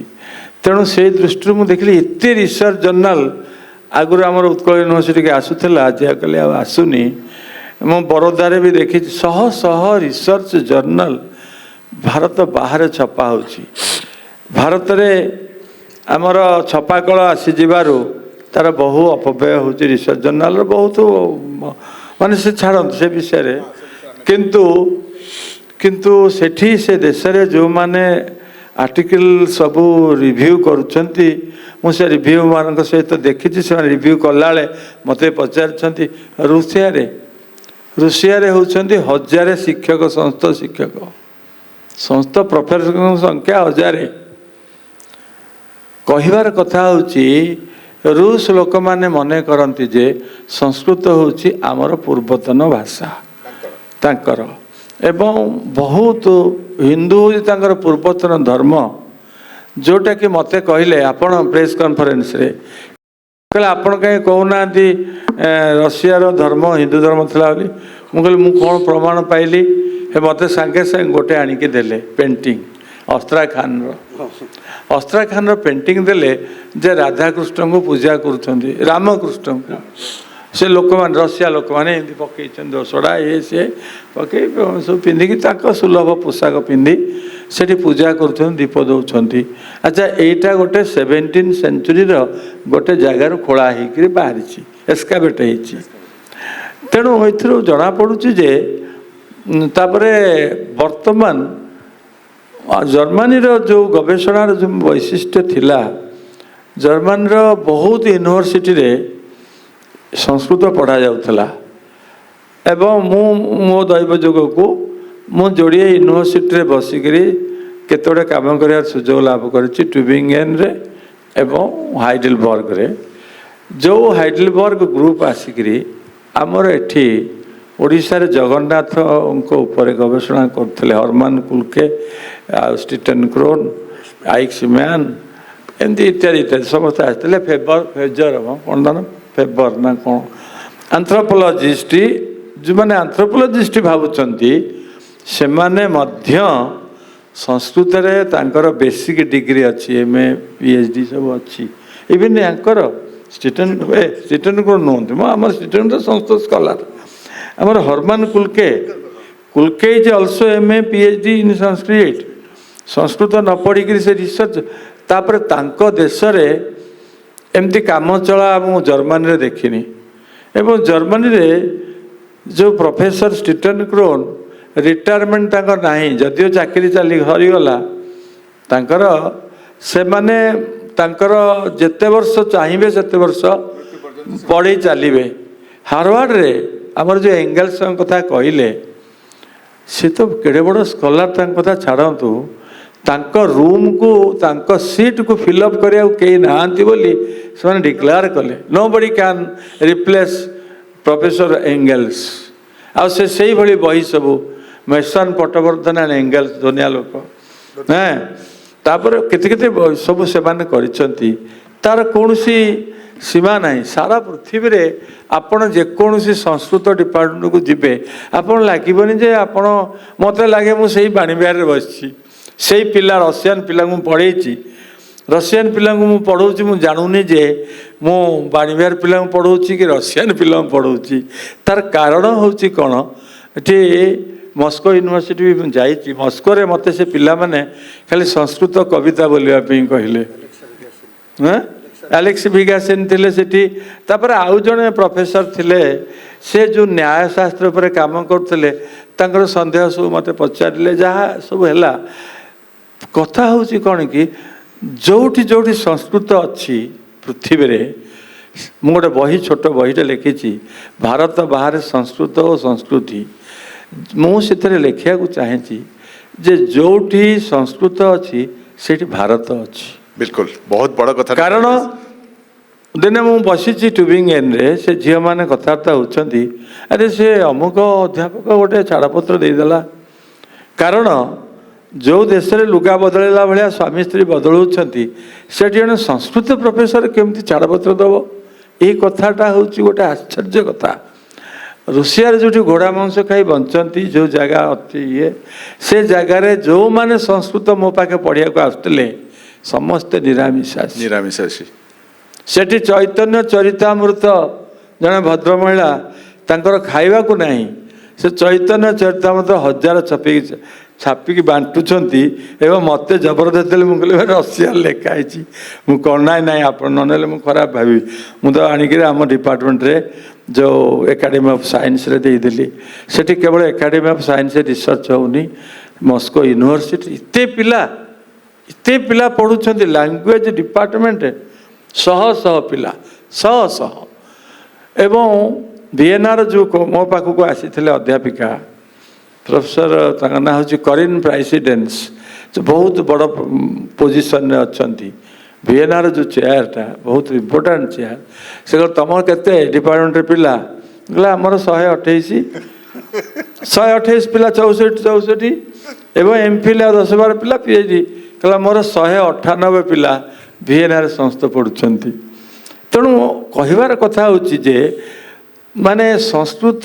रे प्रकृत रे जो कथा कहा जाए जे तत्र कुर्वन्तु विश्वमे एकम नीडम आपण भाभी पारिबेनी मु भी केबे भी भाविनी जे मु गोटे विदेश रे अछि जेतले मु संस्था डिपार्टमेंट रे अछि माने I am in my home हम सेठी भी तिलक चंदन सब हां सब सेम जहा देखु हमें जानुछन सुनुछन वर्तमान ता माने संस्कृत विद्यार्थी मानक पे बहुत बड़ स्कोप रही बहुत बड़ स्कोप अछि आकाश रही जेंत कहंती आकाश limited sky is the limited सेमिति आमर संस्कृत विद्यार्थी बर्तमान जो मैंने पाठ पढ़ुंट से भावुं कौन हम बास मोर टे पाठ जोर होनी तेणुक पाठ संस्कृत में पशिगली पास कर ग्राजुएट होमती न भाविक से मन लगे पढ़े और ठीक अध्याय को माने निज आयत्त को ने से बहुत ऊपर वीएनआर आसीथिबा जो प्रोफेसर न्याय सूत्र पर काम करुछंती बहुत बड़ प्रोफेसर एवं गोटे गोटे पेपर से पठाउछन गोटे बहीटू बड़ सी लोक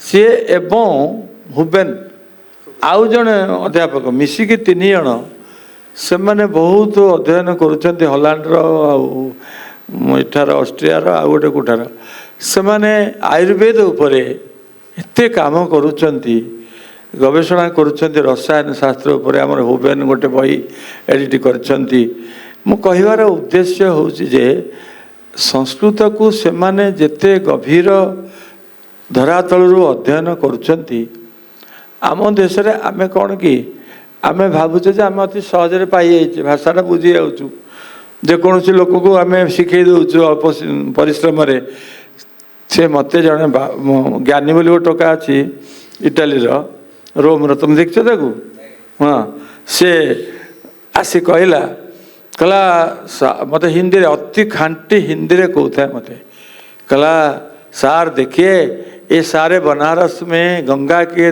किनारे में सो रहे हैं लड़के सब, हम लोग इतने दूर से आ रहे हैं पढ़ने के लिए। एक एक किताब से पढ़ुला कौन ना मधुसूदन सरस्वती ये मधुसूदन सरस्वती से जो बहीटा ना मो मन पड़ूनी भूली जाऊँगी हठात मुझे लिखी से बहीटी की पढ़ुची से बही जो बही की भारत वर्ष में 5-10 जन लोक मंगुली अग्रगण्य लोक जानी थे कौन से बहीटा ना क्यों मन पड़ी मन पड़नी मोर मन पड़नी से बही को से पढ़ुची एवं वेदांतर गभीराति गभीर ग्रंथ सब से अध्ययन करुच्ची। बस कारण पंडित मैंने मरीजे जिते बड़े मुष्टिमेय पंडित भारत अच्छा से चली आ गोटे लोकटी मो पाखक आसी दिने मु बस मो डिपार्टमेंट सकाल बस पढ़ू थाए आसी पहुँचला अमेरिकान पिलाटीए एवं मो सागर खांटी संस्कृत कथबार्ता कला पूरा प्योर टिके एपट सपट नहीं क्या हाँ हाँ करेक्ट अद्वैत सेठी कथा तापरे से पिलाटी मो सागर लक्षणा व्यंजना उपरे घंटाटे चर्चा कला एवं से कौन करछि सेमानंकु सुविधा से जो आसुचंदी विदेशी स्टूडेंट से माने भारत रे किए को विषय रे भल जानी तारी पाखक से माने आसी पढ़ुचंती तेणु एथुरु जना पड़िबो जे से माने गोटे एडवांटेजेस पोजीशन अछंती। जर्मनी रे जो झील मो पाखे आसी 6 मास पढ़ुला से मानकर कौन हुए ना गोटे मैगास्टर बोली अच्छे 6 मास से माने पृथ्वी जेकोसी जाना को जाइकरी सेठी गोटे पंडित पाखे रही पढ़ी गोटे थेसिस तैयारी करेंगे सेमतिका मुझे लॉन्ग आइलैंड जो अच्छी न्यूयॉर्क रे लॉन्ग आइलैंड 50टा पिला थे आसते सर मत डाकिले तांको पूरी विषय कहवा को एवं मु तांकर तैयारी करिली नहीं मु तांकर गोटे पूरी जो मैप अच्छी ताकू नहीं एवं पूरी विषय रे गोटे पेपर तैयारी कर देली एवं से विषय भाषण देली पूरी मंदिर चारिपट बुलेगी देखईदेली आ भितर तो जो रघुनंदन लाइब्रेरी थिला ता ऊपर चढ़ेगी देखईदेली से किसी पिला इंटरेस्टेड हेले मो पाखे संस्कृत पढ़िया तेणु आपण भावतुनि जे संस्कृत भाषा जो कथा विल्सन काली मु कहूली विल्सन कहते जे जावत गंगा च गोदा जो कहली दुर्बान म्रियते कृषापि नितराम संस्कृत को के मारी पारिबेनी। संस्कृत भाषा वर्तमान आपण देखंतु कम्युनिस्ट वाला प्रभाव रे कि बेंगल रे से माने चाहिए मारिबा को वर्तमान प्रति क्लास रे मिनिमम 150 पिला बस माइक्रोफोन मु पढ़े गोटे विद्यासागर यूनिवर्सिटी 2 क्लास पिला बसले एकाठी नेली 5th year 6th year Rigveda Bhashya Bhumika सेठी माइक्रोफोन रे क्लास होची आमर समग्र बेंगल रे जेतिकी जेतिकी विधर्मी बढ़ुचंती जेतिकी जेतिकी हिंदू ऊपर अत्याचार पढ़िले मध्य संस्कृत भाषा सेतिकी सेतिकी पिलांकर संख्या बढ़ुची नहीं संस्कृत भाषा केवल महाराष्ट्र रे दुर्बुद्धि जोगु से माने बंद कर देले हाई स्कूल रो तापले यूनिवर्सिटी रे पिला ने गला बेलू तुम डिपार्टमेंट रे जोड़िए चेयर पड़ी क्लास रा एडे बड़ क्लासरूम टे जोटी 150 पिला बस पारे से जोड़िए चेयर पड़ी मुझे कौन ना जोड़िए स्टूडेंट आसती ठीक तापर से सब चैतन्य उदय है हाई स्कूल फेर संस्थ पढ़ेले बर्तमान पुणी पुना यूनिवर्सिटी महाराष्ट्र रे पुणी संस्थ पढ़ुंट आपण देखु संस्कृत को कहीं चाहिए मारी पारिबनी कारण एटा हूँ संस्कृत हूँ भारती कौन बाघ से कौन है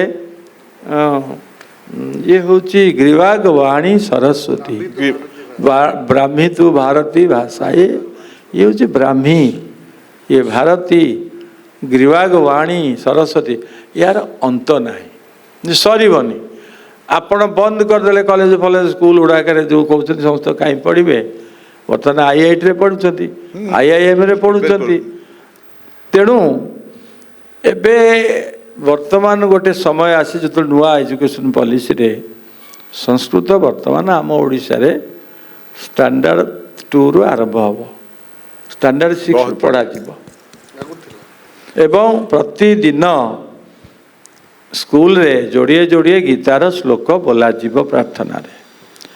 ତେଣୁ ବର୍ତ୍ତମାନ ଧୀରେ ଧୀରେ ଗୋଟେ ଯେମିତି ଶନିର ଚକ୍ର ଥାଏ 30 ବର୍ଷ, ବାସ୍ ମୁଁ ସେଇ କଥା କହିବି ବୋଲି ଭାବୁଥିଲି, ଯେମିତି ଏପଟୁ ସୂର୍ଯ୍ୟ ଉଦୟ କି ସେପଟକୁ ଯାଉଛନ୍ତି, ପୁଣି ସେପଟୁ ଏପଟକୁ ଆସୁଛନ୍ତି। ସେଇ ଚକ୍ରରେ ବର୍ତ୍ତମାନ ସଂସ୍କୃତର ପୋଜିସନ୍ ପରିବର୍ତ୍ତନ ହେବାକୁ ଯାଉଛି। ଯେଉଁମାନେ କହିଲା ଭଳି କବାଟ କିଳିକିରି ଅନ୍ଧାର ଘରରେ ନିଜକୁ ମହାଜ୍ଞାନୀ ବୋଲି ଭାବୁଥିବେ, ସେ ଏଇ ପୂର୍ବ ଦିଗରୁ ଉଚ୍ଚାରିତ ହେଉଥିବା ବୈଦିକ ଋଷିମାନଙ୍କର କଣ୍ଠରୁ ନାନା ପ୍ରକାର କବିମାନଙ୍କର ଇଏରୁ ଯେଉଁ ଆସୁଥିବା ଯେଉଁ ବାଣୀକୁ ସେମାନେ ପୁଷ୍ପିତ ପଲ୍ଲବିତ ନିଶ୍ଚୟ କରୁଥିବେ ଏବଂ କରିବେ। ଜଣେ ଲେଖିଛନ୍ତି, ଇଂଲଣ୍ଡର ଗୋଟେ କବି ବୋଲିଲେ, ପୁରା ଆଣିକିରି ଚୈତନ୍ୟ ଚରିତଙ୍କର ସ୍ତୁତି କଲେ କବିତା, ତା ଦେହରେ ତାର ଭାଷ୍ୟ ବି କରିଛନ୍ତି। ଏବେକାର କଥା, ମୁଁ ଦିନେ ଯାଇଥିଲି, ଯେଉଁ ଜାପାନ ଯାଇଥିଲି, ସେଠି ସେଇ କବିତା ବୋଲିଲେ।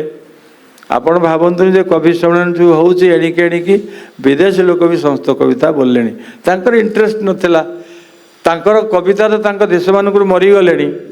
ସେମାନେ ଯେଉଁ କରୁଛନ୍ତି ଯାତ୍ରାବାଲାଙ୍କୁ ଅପେରାବାଲାଙ୍କୁ ନେଇକରି ନୋବେଲ ପୁରସ୍କାର କବିତାରେ ଦେଉଛନ୍ତି। କବିତାର ଯେଉଁ ସ୍ୱର ବର୍ତ୍ତମାନ ପୃଥିବୀରେ ଯେତେ ଯେତେ କମି କମି ଯାଉଛି, ଭାରତରେ ସେତେ ସେତେ ବଢ଼ି ବଢ଼ି ଯାଉଛି। ଏଠି ଭାଇନା ମୁଁ ଯଦି ଗୋଟେ କଥା କହିବି, ଗୋଟେ ଭାବୁଛି ମାନେ ମୋ ଯେଉଁ ନିଜର ଅଭିଜ୍ଞତା ଉପରେ, ଯେତେବେଳେ ଜଣେ କେହି ପ୍ରଶ୍ନ କରିଥିଲେ ପ୍ରଭୁପାଦଙ୍କୁ କି ତମେ ତମ ଭାରତରେ ପଢ଼ିଲନି କୃଷ୍ଣ କଥା, ତମେ କାହିଁକି ଆଡ଼େ ପଳେଇ ଆସିଲ ଆମେରିକା, ତ ସେତେବେଳେ ସେ ଉତ୍ତର ଦେଇଥିଲେ କି ମୋ ଛୋଟ ବୁଦ୍ଧିରେ ମୁଁ ଯାହା ବୁଝିଲି, ମୁଁ ଯଦି ଆମେରିକାରେ 10ଟା ଲୋକଙ୍କୁ ପଢ଼େଇଦେବି, ଭଗବତ ପ୍ରେମୀ କରେଇଦେବି, ତାହେଲେ ସେ ଆପେ ଆପେ ଭାରତରେ ପୁଣି ପହଞ୍ଚିଯିବ। କାରଣ ଭାରତର ଲୋକମାନେ ହେଉଛନ୍ତି ପଶ୍ଚିମ ମୁହାଁ, ପଶ୍ଚିମମୁଖୀ ଦେବତା ସବୁ ମନ୍ଦିର ନଥାଏ, ସିଆଡ଼ୁ ଯାହା ଆସିବ ଶୁଣିବେ। ଜଣେ ଡକ୍ଟର ମୋତେ କହୁଥିଲେ, ଆମେ ଗୋଟେ ସେମିନାରରେ ଥିଲୁ, ସେ କହିଲେ ଯେ ଜଣଙ୍କର ନାକଟା ଛିଣ୍ଡିଗଲା, ସେ ସର୍ଜନ ଜଣେ ପୁନାର। ସେଥିରୁ ସେ କହିଲେ ଯେ ମୁଁ ପଢ଼ିଛି ଆଜ୍ଞା ସୁଶ୍ରୁତଙ୍କ ବହି ପଢ଼ିଛି। ସେ କହିଲେ ତାଙ୍କ ସିନିୟର ସର୍ଜନକୁ ଯେ ଅମୁକ ଚମଡ଼ାଟା ଶରୀରର ଆଣିକି ଲଗେଇଲେ ନାକଟା ଇଏ ହେଇଯିବ। ସେ କହିଲେ କେଉଁ ରିସର୍ଚ୍ଚ ଜର୍ନାଲ ବାହାରିଛି, ମେଡ଼ିକାଲ ଜର୍ନାଲରେ। ବର୍ତ୍ତମାନ ତାପରେ କହିଲେ ଯେ ଏବେ ଯେତେବେଳେ ରିସର୍ଚ୍ଚ ଜର୍ନାଲ ବାହାରିଲା, ମୁଁ ତାକୁ ନେଇ ଦେଖେଇଲି। ମୁଁ କହିଲି ଯେ ନାକର ଯେଉଁ ଅପରେସନ୍ କ'ଣ ସବୁଦିନ ନାକ ଛିଣ୍ଡି ଯାଉଛି ଯେ ଲୋକ ଆସିବେ, ନା ସେ ଅପରଚ୍ୟୁନିଟି ପାଇବେ? ଆପଣ ଦେଖନ୍ତୁ, ସେମାନେ କହିଲେ ହେବ। ଯେତେବେଳେ ଆମର କୁହାଗଲା ଯେ ଭଗବତୀ ଯୋଗମାୟା ଯାଇକରି ଶଙ୍କର୍ଷଣଙ୍କର ଗର୍ଭକୁ ଆକର୍ଷଣ କରି ରୋହିଣୀ ଗର୍ଭରେ ସ୍ଥାପିତ କଲେ, ଆମ ଲୋକରେ ସବୁ ଗୁଲିଖଟି ଗପ ଲେଖା ହେଇଛି।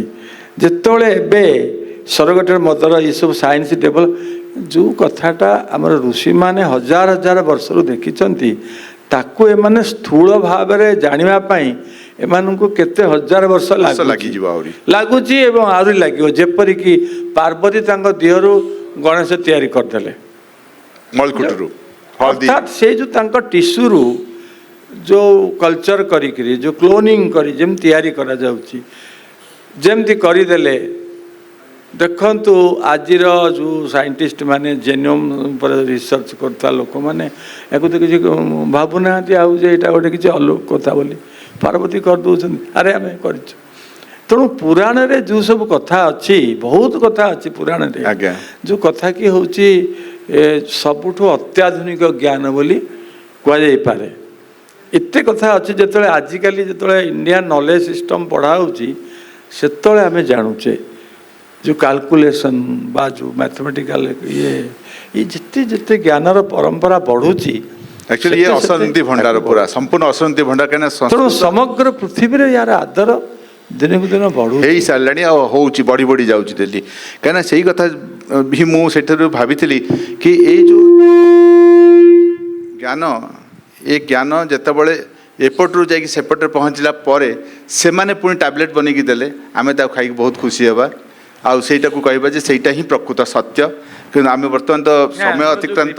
ଆସିଥିଲେ, ମୁଁ ସେଇଟା କହିଦେଉଛି। ଗ୍ରିଫିଥ ଆସିଥିଲେ, ଗ୍ରିଫିଥ କହିଲେ, ଗ୍ରିଫିଥ ବୋଲି ଜଣେ ଯୁବକ, ସେ ଅଥର୍ବବେଦ କାମ କରୁଥିଲେ, ଖାଣ୍ଟି ଓଡ଼ିଆରେ କଥାବାର୍ତ୍ତା କରୁଥିଲେ, ପୁରା ଓଡ଼ିଶା ବୁଲିଛନ୍ତି। ଖେଚଡ଼ା ଲୋକଟେ ହେଲେ ବି ତଥାପି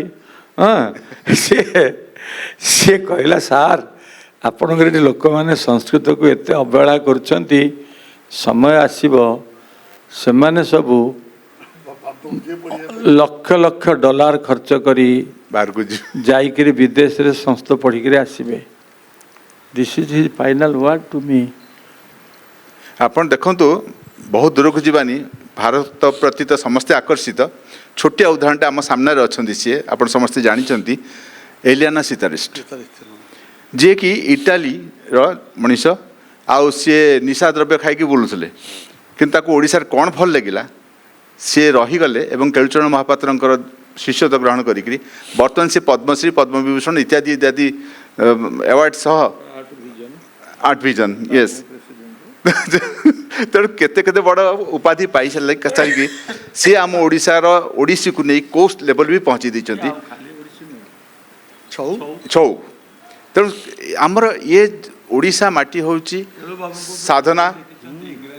ଆଜ୍ଞା ଆଜ୍ଞା କିଏ ଜାଣେ ମନପୁରା ଥିଏଟରରେ ଯାଇକି ଚଲିଆ ହେଇଥିଲେ ନାଚ ଫାଚ ବଜଉଥିଲେ। ତାପରେ ଆସିଲେ ଭୁବନ କଟକରେ ନାଚ ଶିଖି ଓଡ଼ିଶୀ ନୃତ୍ୟ ଗୁରୁ ହେଇଗଲେ ଆଇକନ୍ ୟେସ୍। ତେଣୁ ଏଇସବୁ ଜିନିଷକୁ ଆମେ ଜାଣିଛନ୍ତି ଆମ ଭାରତ ଆଉ ଭାରତରେ ଓଡ଼ିଶା ଉତ୍କଳ ପରି ଦେଶ ନାହିଁ ଆଉ।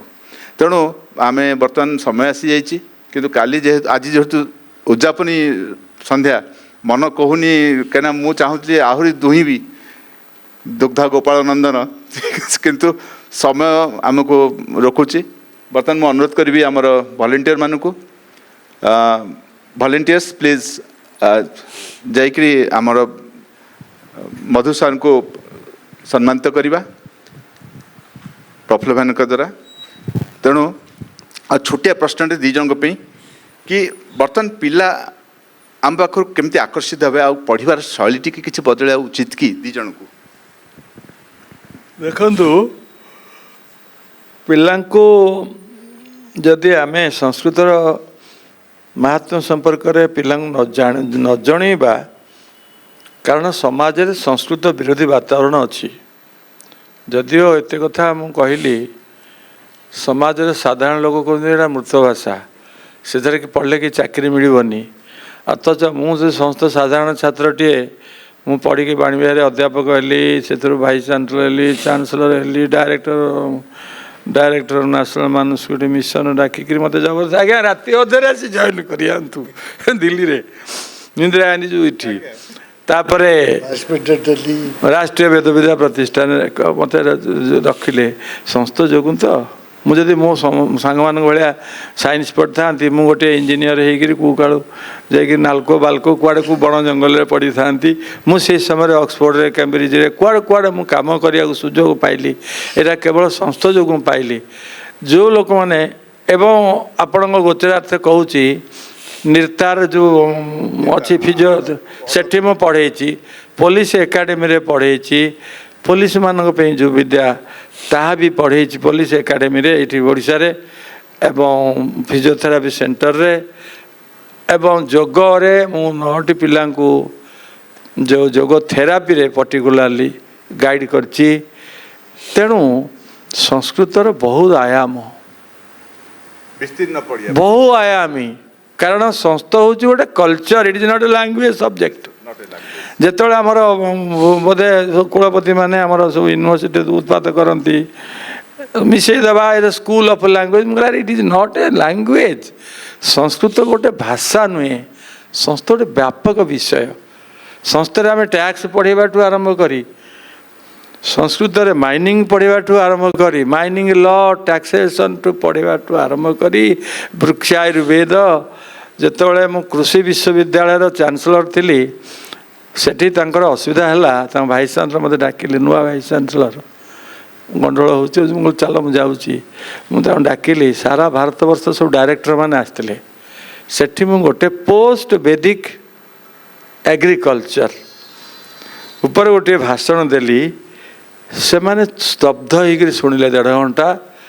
तापर क्वेश्चन आंसर चलला मुझे मोर किसी बहादुरी ना मो निजर कौन सी गौरव किसी हवा मन करनी संस्कृत द्वारा से माने सब आश्चर्यचकित हो गले गोटे प्रश्न किंतु गाँ कन्या सिंघाणा कि आमर लोक भावुंट मैंने संस्थ मैंने बोधे खाली बानर मकर कथा आ बककुली कथा पढ़ाऊँच किंतु ग्रहण केमती करथिले बानर मकर मककुली कथा को मैनेजमेंट वाला पढ़ाऊँच बानर मकर कथाटी ये तो कमर्स अध्यापक मैनेजमेंट वाला जो पढ़ाऊँच crisis management what is crisis management जेतोले गोड़े विपद पड़ला जीवन उपरे माकड़ को कहला तो कलिजाटा खाइबी से ते आनी से कहला अरे मत यही कथा आगुरी कहलुनि मुझे थोई दे आसली गछ कोड़े मुझे सब आनी ना ताकू पानी रे कुआड़े पड़ज कौन हम आनी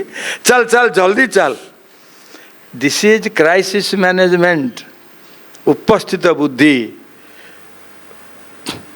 यही हूँ संस्कृत मु कहला अरे जो मैंने बक कुली कथा बानर मकर कथा कह मोर कूल बुड़ेला ये लोक माँ को हत्या न कले छाड़ मत तेणु से धीरे क्या तंटी को चिपीदेला से कंकड़ा सो दिस इज द राष्ट्रधर्म निजर सुरक्षा धर्म ये सब आपद धर्म केते कथा सब कहुई छोट छोट कथा मध्यम कहुई राजपुत्र मान प्रस्तुत कराऊँच ऑर्डिनरी लोक नुह तेणु जो भाषा रे यही सब कथा अच्छी तुम मत कौच जो बककुली कथा बानर मकर कथा मुझे केवल बानर मकर कथा कौन रामायण रे कौन मैनेजमेंट अच्छी रामायण मैनेजमेंट होची जे जो आमको गिवन पर्सन कर इम्प्रोवाइज मॉडल करू गिवन मॉडल माकड़ माने बालू माने तांको राम लक्ष्मण उद्बुद्ध कले उद्बुद्ध कर नाना प्रकार अत्यंत भयंकर राक्षस मान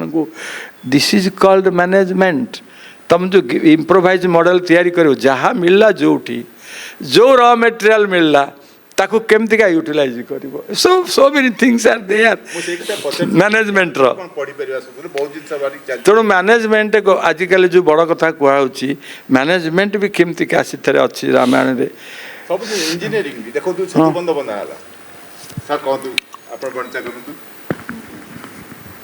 मु संख्यारे विश्वास करे नहीं गुड क्वालिटी रे केते पिला पढ़ले बड़ कथा नुहे केमितिका पिला पढ़ले बड़ कथा तेणु ग्रसग्राही होगा पड़ो जगत आम उत्कल विश्वविद्यालय समय थिला 5 जन टीचर थिले 3 जन स्टूडेंट थिले अच्छा हम सब जन को डाकी आनी कि प्रोफेसर पाठ पढ़ुले प्रहलाद प्रधान और रामचंद्र साई झील मान देखिए एबे विश्वविद्यालय केते फेरेब चिंता करुच्ची किंतु से क्वालिटी नहीं हाँ से नम्रता से विनम्रता से क्वालिटी ना संस्कृत को नबार केत जन आमे भल पिला प्रोड्यूस करिछु आज्ञा जो माने कि देश विदेश ना करछंती आज्ञा उत्कल विश्वविद्यालय गत 20-25 वर्ष भितर गोटे पिला तो पाइबे जे विदेश को जाइए ना करछि बोली क्वालिटी कौन किंतु वर्तमान पुणी आगु अच्छी संभावना रही से कहूँ आम जो गोटे पिला फॉलो हो पारा 10 वर्ष भितर दैट इज सफिशिएंट माने भाषा को आगु नवा अचीवमेंट गोटे हम से आउ जो गतरे सार जा कहले बाहर पढ़ा जाउची हम तो बहुत संपर्क अच्छी ओडिया लोक अच्छा भारतीय मान अच्छा आ बहु पाश्चात्य बंधु भी अच्छा संस्था भविष्य बहुत उज्जवल दु आम ये दुखर कथा आम जो ब्यूरोक्राट मैंने अच्छा बुझती ना बुझे ओडिशा भयभीत हबार नहीं बुझे भयभीत मोटे नुह किंतु आम आशावादी भी हवा उचित कि आम से बुझे आम आम कम करवा से बुझे हाँ मनुष्य मरिया तापर संस्कृत रे श्लोक शुणा जीव ताकू मल्ला बेलू पुरोहित कह संस्थान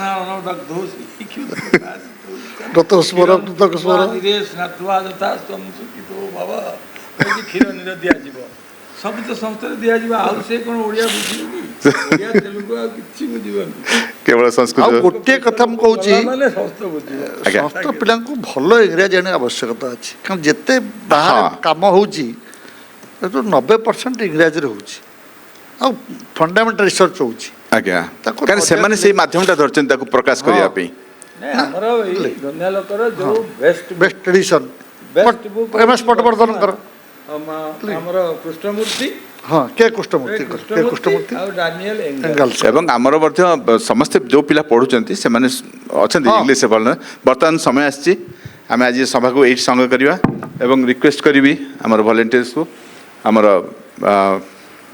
ଆମ ମଧୁସୂଦନ ମିଶ୍ର ଡକ୍ଟର ମଧୁସୂଦନ ମିଶ୍ର ସାର୍ଙ୍କୁ ପ୍ରଫୁଲ୍ଲ ଭାଇନା ସାମାନ୍ୟ ଉପଢୌକନ ଦେଇ ଆଜି ତାଙ୍କୁ ସମ୍ମାନିତ କରିବୁ ସେ ଆସିଥିଲେ ଆଉ ବହୁତ ଅନେକ ପ୍ରକାରର ଭଲ ଭଲ ବିଷୟବସ୍ତୁ ଉପରେ ଆମେ ଚର୍ଚ୍ଚା କଲେ ସଂସ୍କୃତର ଭୂତ ବର୍ତ୍ତମାନ ଏବଂ ଭବିଷ୍ୟତ ଏସବୁ ଜିନିଷକୁ ନେଇକି ଆମେ ଯେଉଁ ଚର୍ଚ୍ଚା କରିଛନ୍ତି ନିଶ୍ଚିତ ଭାବରେ ଆପଣମାନେ ବି ଉପକୃତ ହେବେ ସମସ୍ତ ଯେଉଁ ସଂସ୍କୃତ ବିଦ୍ୟାର୍ଥୀମାନେ ଅଛନ୍ତି ସେମାନେ ଜାଣି ରଖିବା ଉଚିତ ଯେ ଏ ଜିନିଷ ବହୁତ ଆଗକୁ ଯିବ ଆଉ ତମେମାନେ ବି ସମସ୍ତେ ଆଗକୁ ଯିବ ଯଦି କ୍ୱାଲିଟି ମିଳିଲା